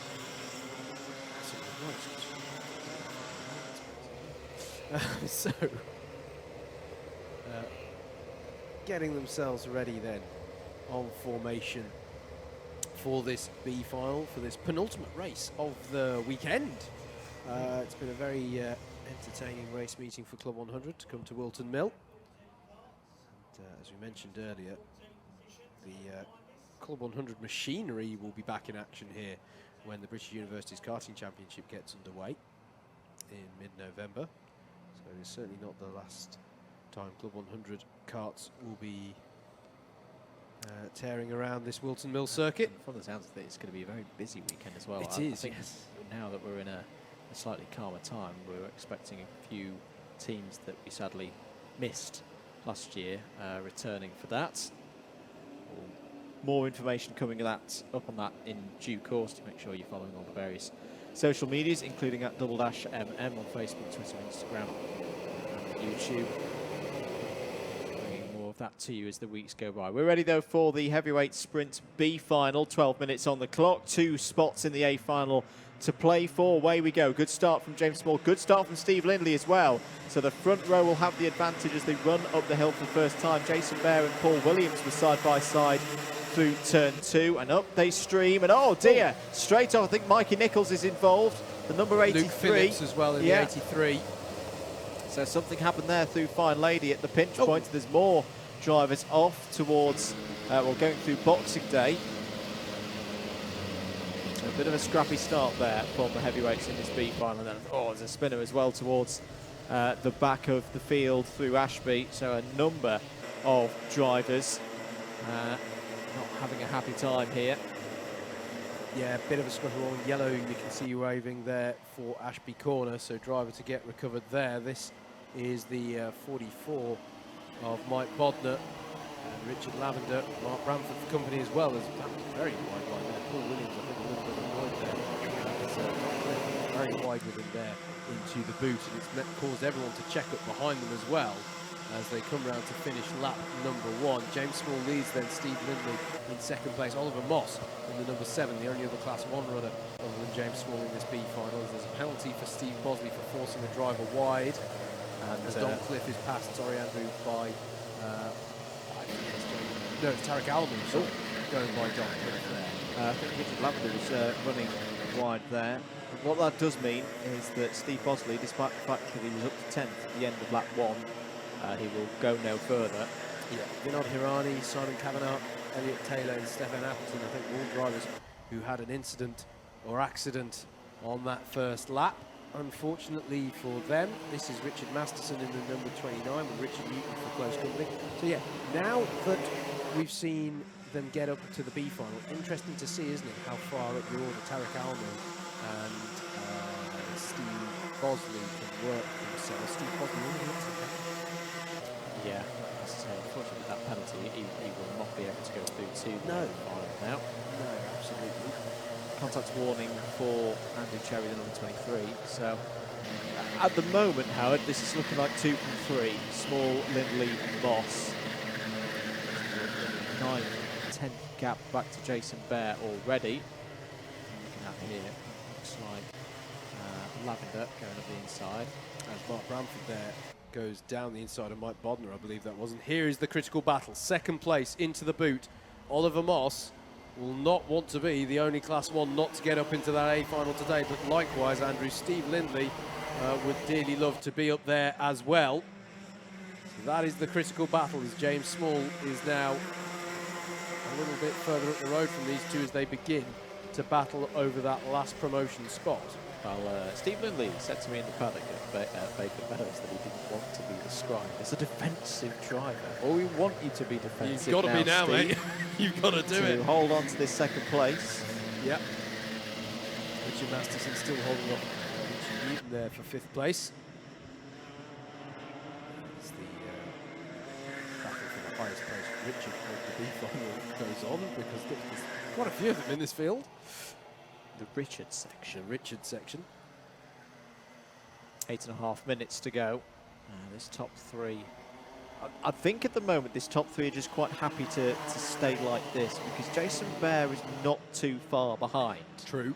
And, you know, again, it's one of those when you're in this situation, as any of these 3 drivers, you don't want to necessarily encourage a load of other people to join your party. Yeah. Because there's more chance then of you being shuffled out of those crucial top 2 spots from the end of the race. Absolutely. You want to make it as exclusive a club as you can. Thin out the numbers, and then start battling in the latter part of the race. So yeah, Lindley and Moss have both caught up to James Small a bit more on this lap, haven't they? So, well, they keep working together. That didn't look like working together, did it? As they're all positioning themselves ahead of the boot.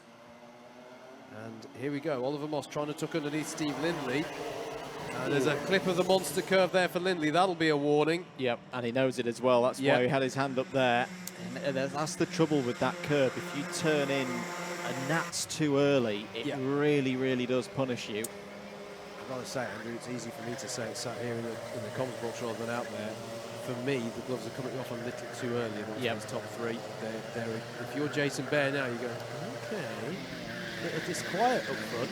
Let's keep pushing here, because I've got nothing to worry about from behind for now. And if you're that second bigger group on the road, if you think, you know, Jason Bear's trying to cross from Peloton 2 to Peloton 1, you know, Masterson, Newton, Bramford, some good pace in there. In fact, Bramford is the quickest driver out on circuit at the moment, 54.165 last time around. There's the curb warning for Lindley, just to confirm. That is for the monster curb. You know, with 6.5 minutes on the clock, if they can keep working together, they can reel this lot in. Look, you just see them in the back of shot there. Track limit warning for the 171 of Don Cliff. Bramford now up to 6th. Keep an eye on that 169 carts, because it is looking pretty quick in this B final. Yeah. Brilliant driving we've seen already today from Mark Bramford. Currently on for the Class 3 trophy in today's running. Is he going to try something on Richard Masterson then, just as they came into shot? It looked like he had a good run down into Ashby. keep an eye on that one. In fact, no, it is still Masterson at the forefront there in the 29 kart. As you say, they don't want to fight too much. And Steve Bosley's in this train. You know, it's not inconceivable, you know. If these three start battling too much, it's not inconceivable that everyone down to 8th place and Steve Bosley could come into this one. So here is the move. Yep, sorry, mate. Absolutely, Bramford having a look into oblivion on Masterson. Masterson obviously with compromised speed for some reason, coming off of that last section of the previous lap, and it allowed Bramford through. Jason Bear doing a good job, considering he hasn't got any slipstream or anything. Doing a good job here with Jason Bear, of keeping relatively in touch with these top three. Yeah, it's a difficult place to be. I mean, all 5 drivers, 6 of the top 7. As well, look at all of this going on now with Tarek Almou's arrived. Yeah, and this driver's coming through from the C final. Richard Masterson, following that overtake from Bramford at the start of the lap, has had his momentum upset, and it's allowed all sorts of drivers to try and get in on the act. So it's now Bramford there almost by himself. The 72 of Bosley up to 6th place, having promoted from the C final. What a story so far. And Tarek Almou, who won that C final, up to 7th. Brilliant stuff. Richard Masterson under pressure coming up the hill from Richard Newton and Richard Lavender. In fact, it is now 3 Richards lying astern. Masterson, Newton and Lavender in 8th, 9th and 10th.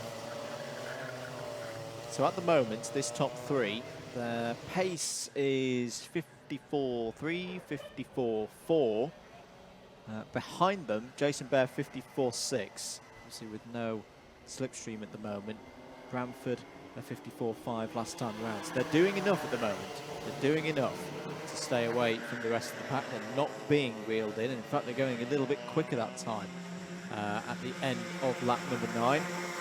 Bramford, though, 54.0. So what is that? That's a quarter of a second, the advantage for Bramford over a lap, and the gap is 5.2. At the moment, I think that's a little bit too large of a gap with 3.5 minutes to go. Yeah, agreed. And a lot of this speculation depends on when these 3 decide it's okay to start fighting. And the onus is now on Oliver Moss to do that. In fact, that's now. That, in answer to your question, I mean, Lindley puts his hand up, but for me, that was a fair move. And in fact, is Moss going to let him back through here? Well, that's do you know what? That's actually quite a, for me, that was fine because Oliver was alongside him. But what he has done in all of that, he's isolated Steve Lindley now. That's a good few corners for James Small, because he now has a nice gap over everybody else, and he's not really giving anybody a tow. And Moss can now pick off Lindley on his own. I know it's a non-contact sport officially, but even though there was a small amount of contact there, I'm with you, mate. I think that was fair. I think Moss would have been within his rights to carry on with that. As far as well, there's been no contact for Moss as well. A wise thing to do. You can't be too cautious. Yeah. Well, actually, you can be. You cannot get promoted because you never made the move. Yeah. But, you know, understandable why Moss wants to be on the right side of race control with regards to that. But, yeah. I'm not the clerk of the course. I want to make that very, very clear. But if I were, I'd have been all right with that. Yep. Just so everyone knows. 2 minutes to go then. James Small starts a new lap. The lead is now 0.9 of a second. New personal best from Steve Lindley and from Oliver Moss. Both of them in the 54.1s now. Just within your class 3. Bramford, of course, high place of those so far. But there's a good battle between second and third within that class. It's between Don Cliff and Luke Phillips, 171 over 14th place. They're just a tenth of a second apart. Second and third within that class 3. So good battle for second within that subclass. I really hope that Oliver Moss hasn't just thrown away a top 2 there, because there was no warning as a result of that slight contact. And from experience, when you have one of them and you let the other driver back through, you know, you still get the warning. You know, yes. If you let them back through and it would have been a penalty, it gets downgraded to a warning. Yes. That was not the case there. No. And yeah, I think Oliver Moss unless he can find something in this last couple of laps, may regret being the gentlemanly driver in that situation. Yeah. I mean, there was a gesture from Lindley, but with the best will in the world, the other driver can gesticulate as much as they want. Yeah. If the pass is fair, the pass is fair. Yeah. It's down to the judgment of race control. We should mention is that Bramford past Yeah, Bear? Bramford has got past Bear for 4th place. Yeah, absolutely. So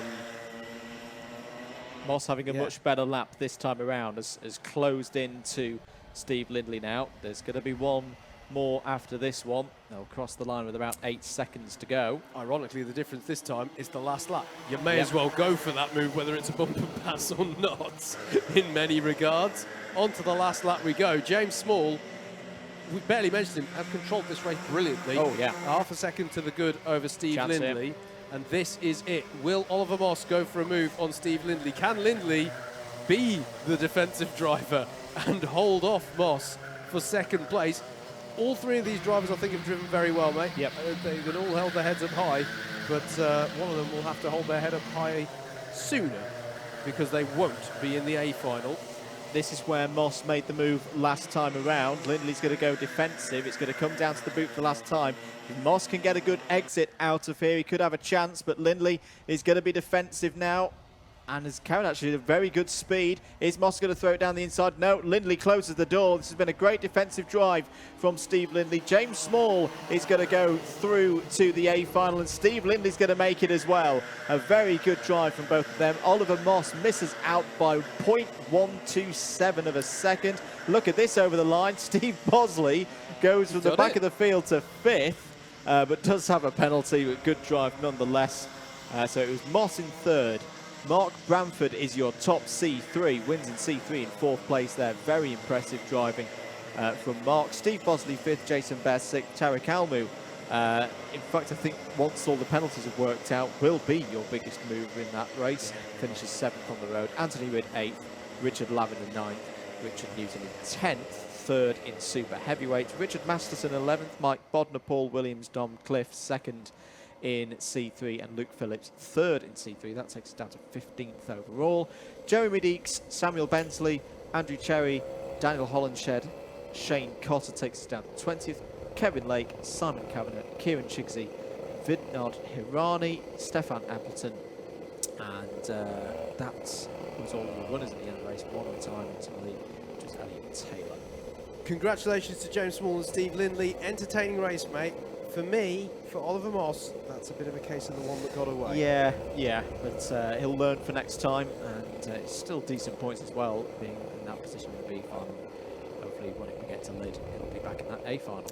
Absolutely. Coming up next here, though, at Whilton Mill, it's our finale to the weekend's running. We're going to find ourselves the overall winner in heavyweights.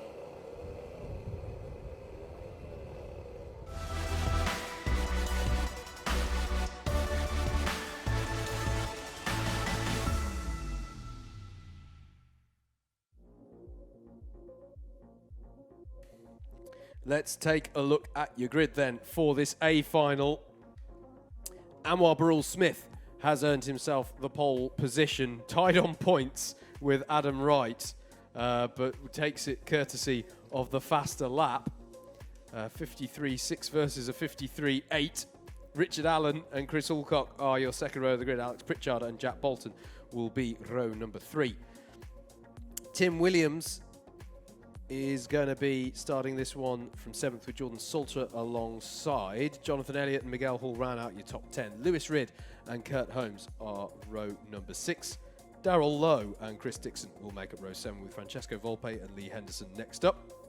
Harry Melvin and Bill Taylor are on the row 9 with Kevin Coombs and Mikey Nichols rounding out the top 20. Joe Holmes down in 21st place on this grid. Matt Wallman alongside. Tom Fuller and Alexander Lamin are on row number 12, and then making up row 13 will be our 2 promotees from the B final, which I can confirm will be James Small and Steve Lindley, now confirmed as your top 2 from that one. Interesting grid, this one.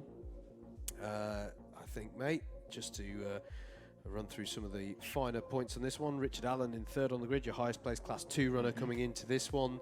And then you have to next go down to row 4 with Tim Williams and Jordan Salter for your next 2 Class 2 runners. Jonathan Elliott, points leader in Class 2, just behind them. Just looking for our top super heavyweight. It's going to be Lee Henderson down in 16th. Bill Taylor starting right behind him in 18th. Those back 2 rows of those that qualified automatically through, including Joe Holmes, all qualified for this A final by 1 point. Over Yes. 3 heats. Talk about by the skin of your teeth. Yeah. So yeah, and we should say, because we've watched him for far too long, don't write off Joe Holmes in this situation. We dared to do that a couple of years ago at Lid when he was starting in a similar position. Yep. Thinking, no, It's he's where not we gonna went make it through this. This is damage limitation job, but this is Joe Holmes. Yes. You know, so this could be quite spectacular. Did he come through from the C final on that day? Or have I made that up? No, I think he came through from a similar one where he'd had an off in his second heat and he had Yes. to, you know, fight through the third heat, get a good result to just get him in the A final grid. Yeah. But it was always it was going to be further back. This is a similar story. For the start is crucial here, really crucial for Anwar and Adam, because they'll be thinking championship. They've got to make sure it's clean. And they've got to make sure that they can control this race. The trouble is they've got to, you know, rows 2 and 3 are all drivers not in the championship fight who will all want to be, you know, they all want to take a round win. So they're going to be gunning for it at the start. There will be some practice laps ahead of this, folks. So you will see some high-speed action in the next couple of moments. And don't worry, I'm not missing any of the competitive stuff. And before we wrap up, give thanks to all the Club100 staff here. Another great event today. Looking forward to the trip to Lid in a few weeks' time. Last weekend, first of October. 2 weeks later, we'll go to Bacon Meadows. Thanks to all the staff here at Whilton Mill as well. Yep, absolutely. It's been another treat. As I said, at the very top of today's stream. Whilton Mill combinations that I rather enjoy. Do hope you've been enjoying the Alpha Live stream. We've had Lucas alongside us, calling all the shots, doing all the graphics on screen. Thanks to the camera crew as well, who have been stationed around the circuit with cameras to bring you all of the action. Do check out Alpha Live. If you haven't liked and subscribed yet, then well, we hope you've watched the stream enough that we can compel you to do so now. Please give us the like, subscribe. Don't forget to hit the notification bell as well, so you never miss the various videos that Alpha Live put out there. Plenty of action coming up in their events calendar as well in terms of what they're covering. And if you like what you've heard from myself and Andrew today, we're Double Dash Motorsport. Please check us out. We are on YouTube ourselves, amongst other things particularly relevant to this paddock, doing the Legends of Club 100 and ABkC iRacing Championship, as well as the Gran Turismo Championship as well for Club 100. So do please check us out. We're also on Facebook. And if you're missing any of the social media reach, we're at double-dash.com. On the YouTubes. There we go. Gran Turismo Sport, the next round. A good championship so far. Very tight championship battle. We're already getting a little bit racy into Christmas, and it's just the practice laps. Yeah, I noticed that you're not missing anything competitive. I'm like, someone's going to do a banzai move in practice now. Yeah.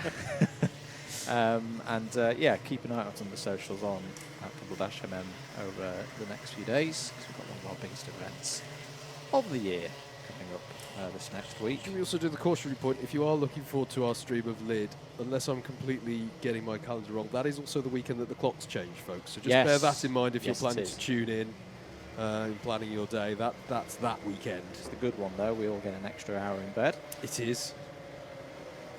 Well, unless you're an F1 fan, because I seem to recall traditionally that's the one where there's like an F1 Grand Prix in Asia where you have Yes. to wake up stupidly early anyway, so you've got no real assessment of what the real time of day is. But there we go. But do bear that one in mind, folks, as we're getting ready here, forming up ahead of the A final. Well, the lightweight final, if you weren't with us earlier and you don't want the spoilers, put your fingers in your ears now. You can go back and watch it later when the whole stream is uploaded for public viewing. A strong winner, a deserved winner, but not the one I think we were expecting when Daz Teal took that win. And I think there's a couple of drivers in this race as well who would be willing to play the Daz Teal role. Haven't won an A final in a while, but have got a good opportunity to do so. And, just glancing over Howard's shoulder. Yeah, I was going to mention this name as an example of that. Adam Wright. When was the last time Adam Wright took a final victory? And yeah, Joe Holmes is looking around there going, this is uncustomary territory for oneself in an A final. Yeah, it's actually one apiece between Anwar and Adam for a trophy win. Yeah, this year. So that's something to know. And we shouldn't forget, mate, Matt Wallman is on the same row as Joe Holmes here. Yeah, yeah. It's not like he hasn't got some time to make up here as well. So this is an interesting one. Class 2 as well. What can Jonathan Elliott do? Alex Pritchard. But Richard Allen is easily the furthest up the grid. There in the 3rd spot. You can see him there. So this one's going to be interesting. I'm just going to have a look at another stat I've got in my head. Alex Pritchard hasn't had a trophy final podium, i.e. top 3 overall, since Rye House last year towards the back end of the season. So this is an opportunity to break that duck. Here we go then, 12 minutes on the clock for the A final here at Whilton Mill for the heavyweights. Away we go. Good start from both of those on the front row of the grid. Richard Allen trying to fight for P2 already against Adam Wright. They're clear and through the first couple of corners. Pritchard hung out to dry a little bit there. Miguel Hall slightly on the grass, but it's Anwar Barul Smith into Christmas Corner in the lead in this one. Everyone trying to just, and in fact, Alex Pritchard's got a cone underneath him. Twice round, 720. He's got that, he's stuck. That cone has got him beached basically, and Alex Pritchard is out of the race, and it's not even gone, well, halfway round the first lap. That's devastating. That's grim as Tim Williams battles away with, that was Jordan Salter he was fighting with there. Important battle there within Class 2, but that is devastating for Alex Pritchard as another cone gets sent flying, and I think that might have been Lindley involved in that one. Tom Fuller was the one who made contact with it, but he was a little bit forced out wide there. Yeah, that'll be galling for Alex because, you know, yeah, okay, a spin happens, but the cone is underneath the car. I've never seen that. I don't quite know how. I mean, I don't know how that happened. Anyway, Anwar Barul Smith leads. Richard Allen has got himself up to second ahead of Adam Wright. There is the 93 of Kurt Holmes going for a move on Lewis Ridd and makes that stick through Christmas Corner. Miguel Hall behind them in the number 8 was getting creative, wasn't he, up to Christmas Corner, trying to do a bit of a pass on the grass with 2 wheels over. It was almost 5 wide heading towards Christmas Corner. But Miguel Hall is quickly coming under the attentions of a certain Joe Holmes. How did he do on his first lap? He got up 7 positions, and Matt Wallman managed 6. So they are on the move, those two. And look at this, Adam Wright trying to tuck underneath Richard Allen. I think Allen knew that he had terrible drive there off of that part of the boot. And Adam Wright has got through. Needs to be a little bit careful with the track limits on that last corner, but has got up into second place. So it's now Barul Smith from Adam Wright. Richard Allen in third, still the highest place of the Class 2 runs. 10 minutes to go. And Barul Smith starting to stretch his legs. There is, well, I think there's a yellow out, probably for the replacement of Colin after Alex Pritchard kart breakdancing on top of his head. Darrell Lowe versus Matt Wallman over the top of the hill. I thought Wallman had a move on there, but Darrell Lowe positioning his kart well. But at Ashby, Wallman is down the inside again and has made that stick. So Matt Wallman up past Darrell Lowe, up into 14th place by my reckoning. Yeah, really good drive from Darrell yet again. And here he comes. Is Joe Holmes got 20 brake horsepower more than everybody else? He's just gliding through. minding his own business and took 3 drivers there in one straight. Just want to confirm for all viewers at home, we do not run a fan boost system in Club 100. You can't vote to get more horsepower. That was like he was joining from stage left. I've just cut through the grass here. Look, where's he come from? What? Yeah. Honestly, that was almost like he was. Was that a little bit of Holmes' tactics there? Because it was Kurt in front of all of that. That honestly looked like I was watching a back straight where he'd done the international loop and carried more speed, and everyone else had gone through the Zulus and was slower. It's really weird. Anyway, he's buying Chris Dixon now, is Joe Holmes, in his race up through the field. And he's pumped up for this. 8.5 minutes to go. And this is the thing. He's up to, as a forcing driver wide penalty for Kurt Holmes. He's up to 8th. Yeah. I think. And this is the thing now. He's in that territory. The gap to the leaders.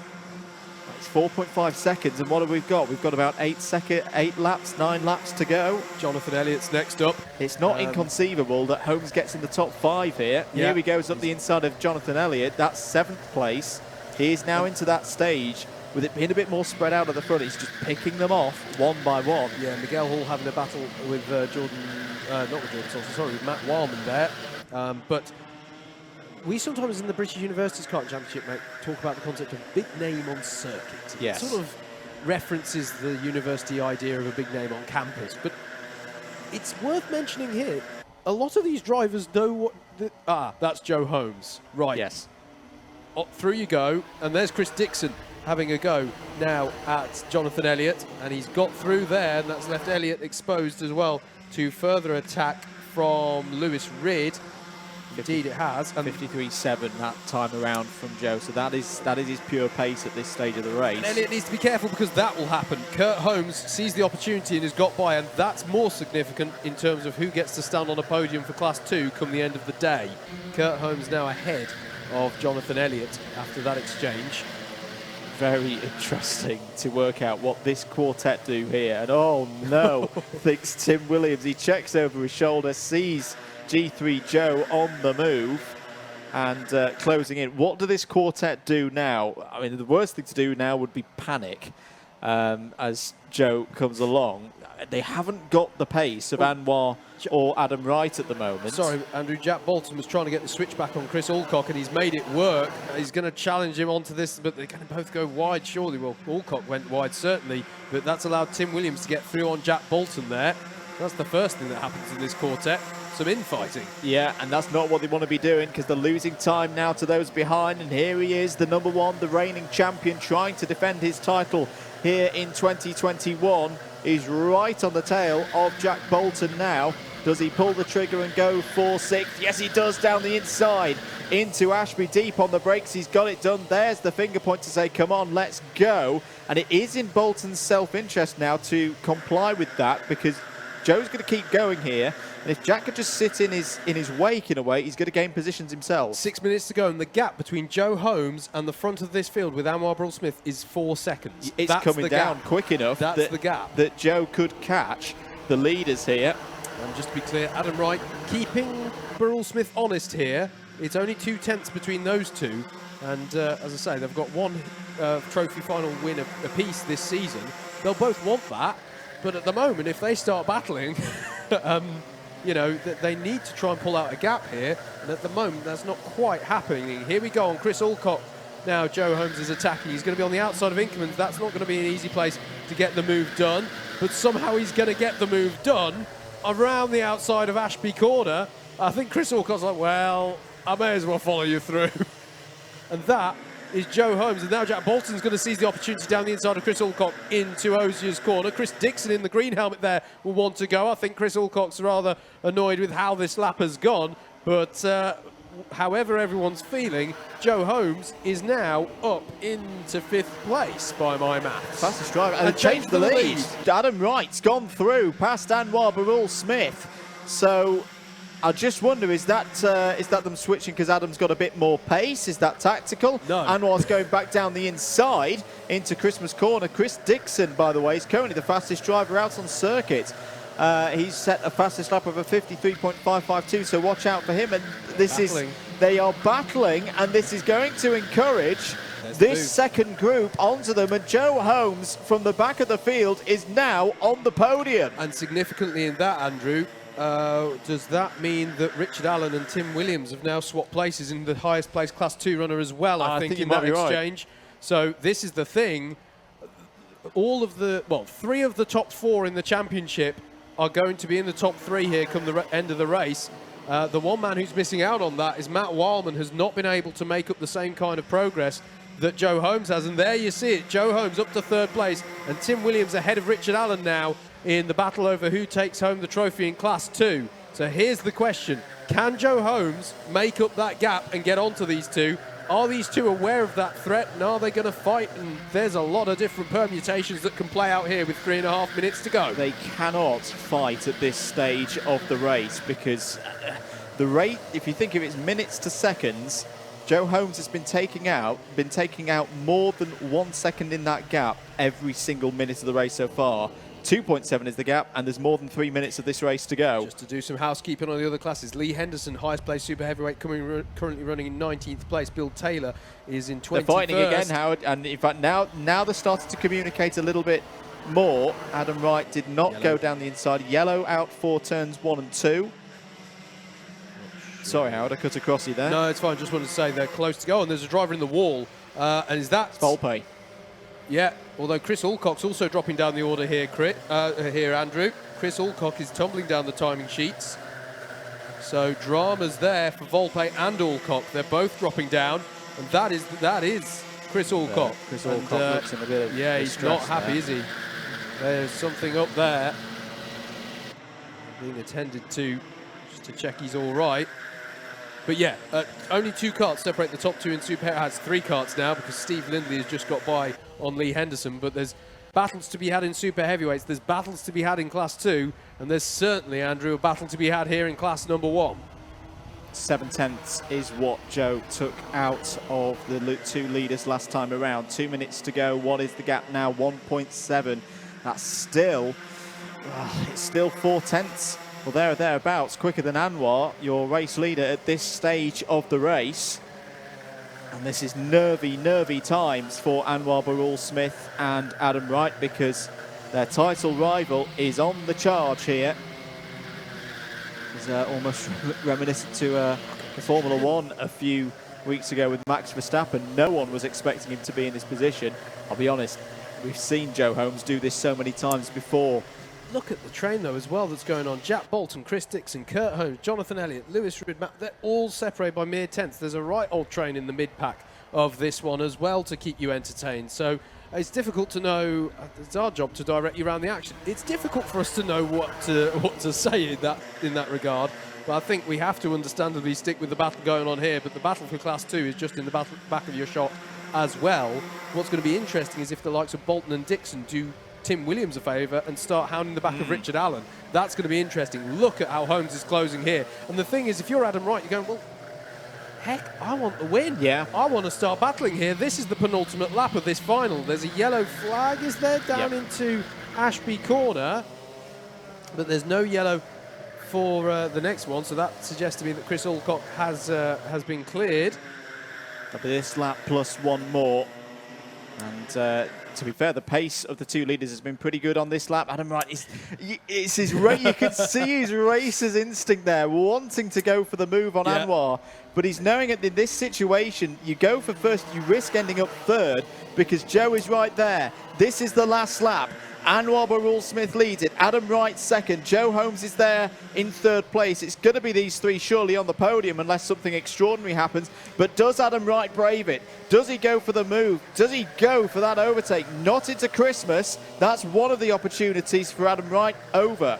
Absolutely, going down into Ashby then. You've got to think Barul Smith will go defensive. He doesn't go defensive enough. Adam Wright goes all in, and he's going to go out wide onto the grass, and that is Joe Holmes, 1 out of the way, up to 2nd place. Is he going to have an opportunity? He's not going to be close enough into Osiers. It's all going to be about the boot section. Joe Holmes is closing and closing onto Anwar Barul Smith. All of a sudden, Anwar's got to be saying, where have you come from? Into the boot. It's going to be the switchback attempt for Joe Holmes. Barul Smith, there is the gap. He's not too happy. He's going to let him back through. That is chivalrous right there from Joe Holmes. Anwar Barrell-Smith will take the win for round number 9. Joe Holmes will be second, Adam Wright in third, Tim Williams in fourth. Your highest placed Class 2, Jack Bolton and Chris Dixon did take Richard Allen, so that is 5th, 6th and 7th respectively.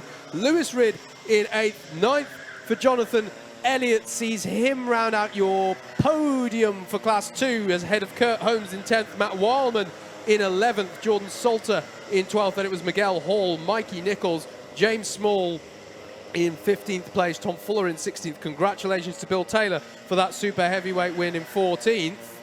And Darrell Lowe wasn't too happy. Oh, I don't think he was, no.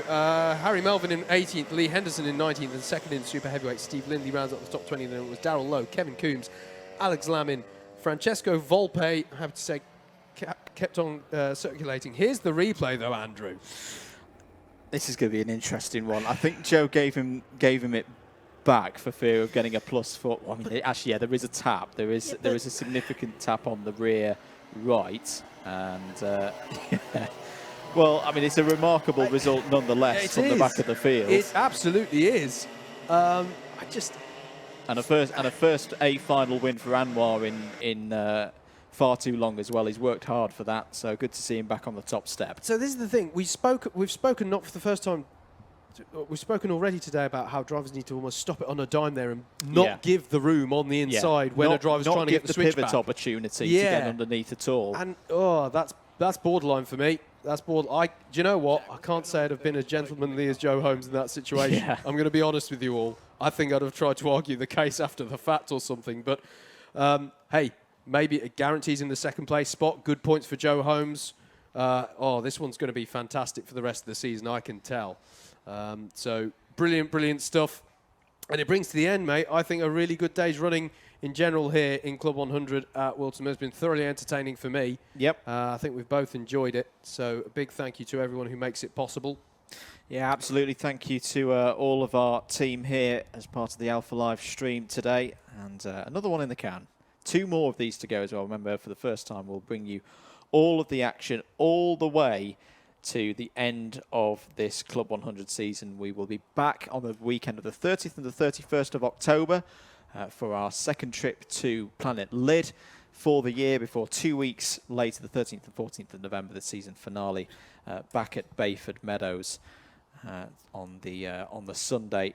And I think that is all we've got time for, really. Well done to our winners here today across all of our classes. Thank you so much, all of you at home, for watching. Thank you for your continued support. As I say, we'll be back the final weekend of October for more racing here in Club 100 and the Sprints Championship for 2021.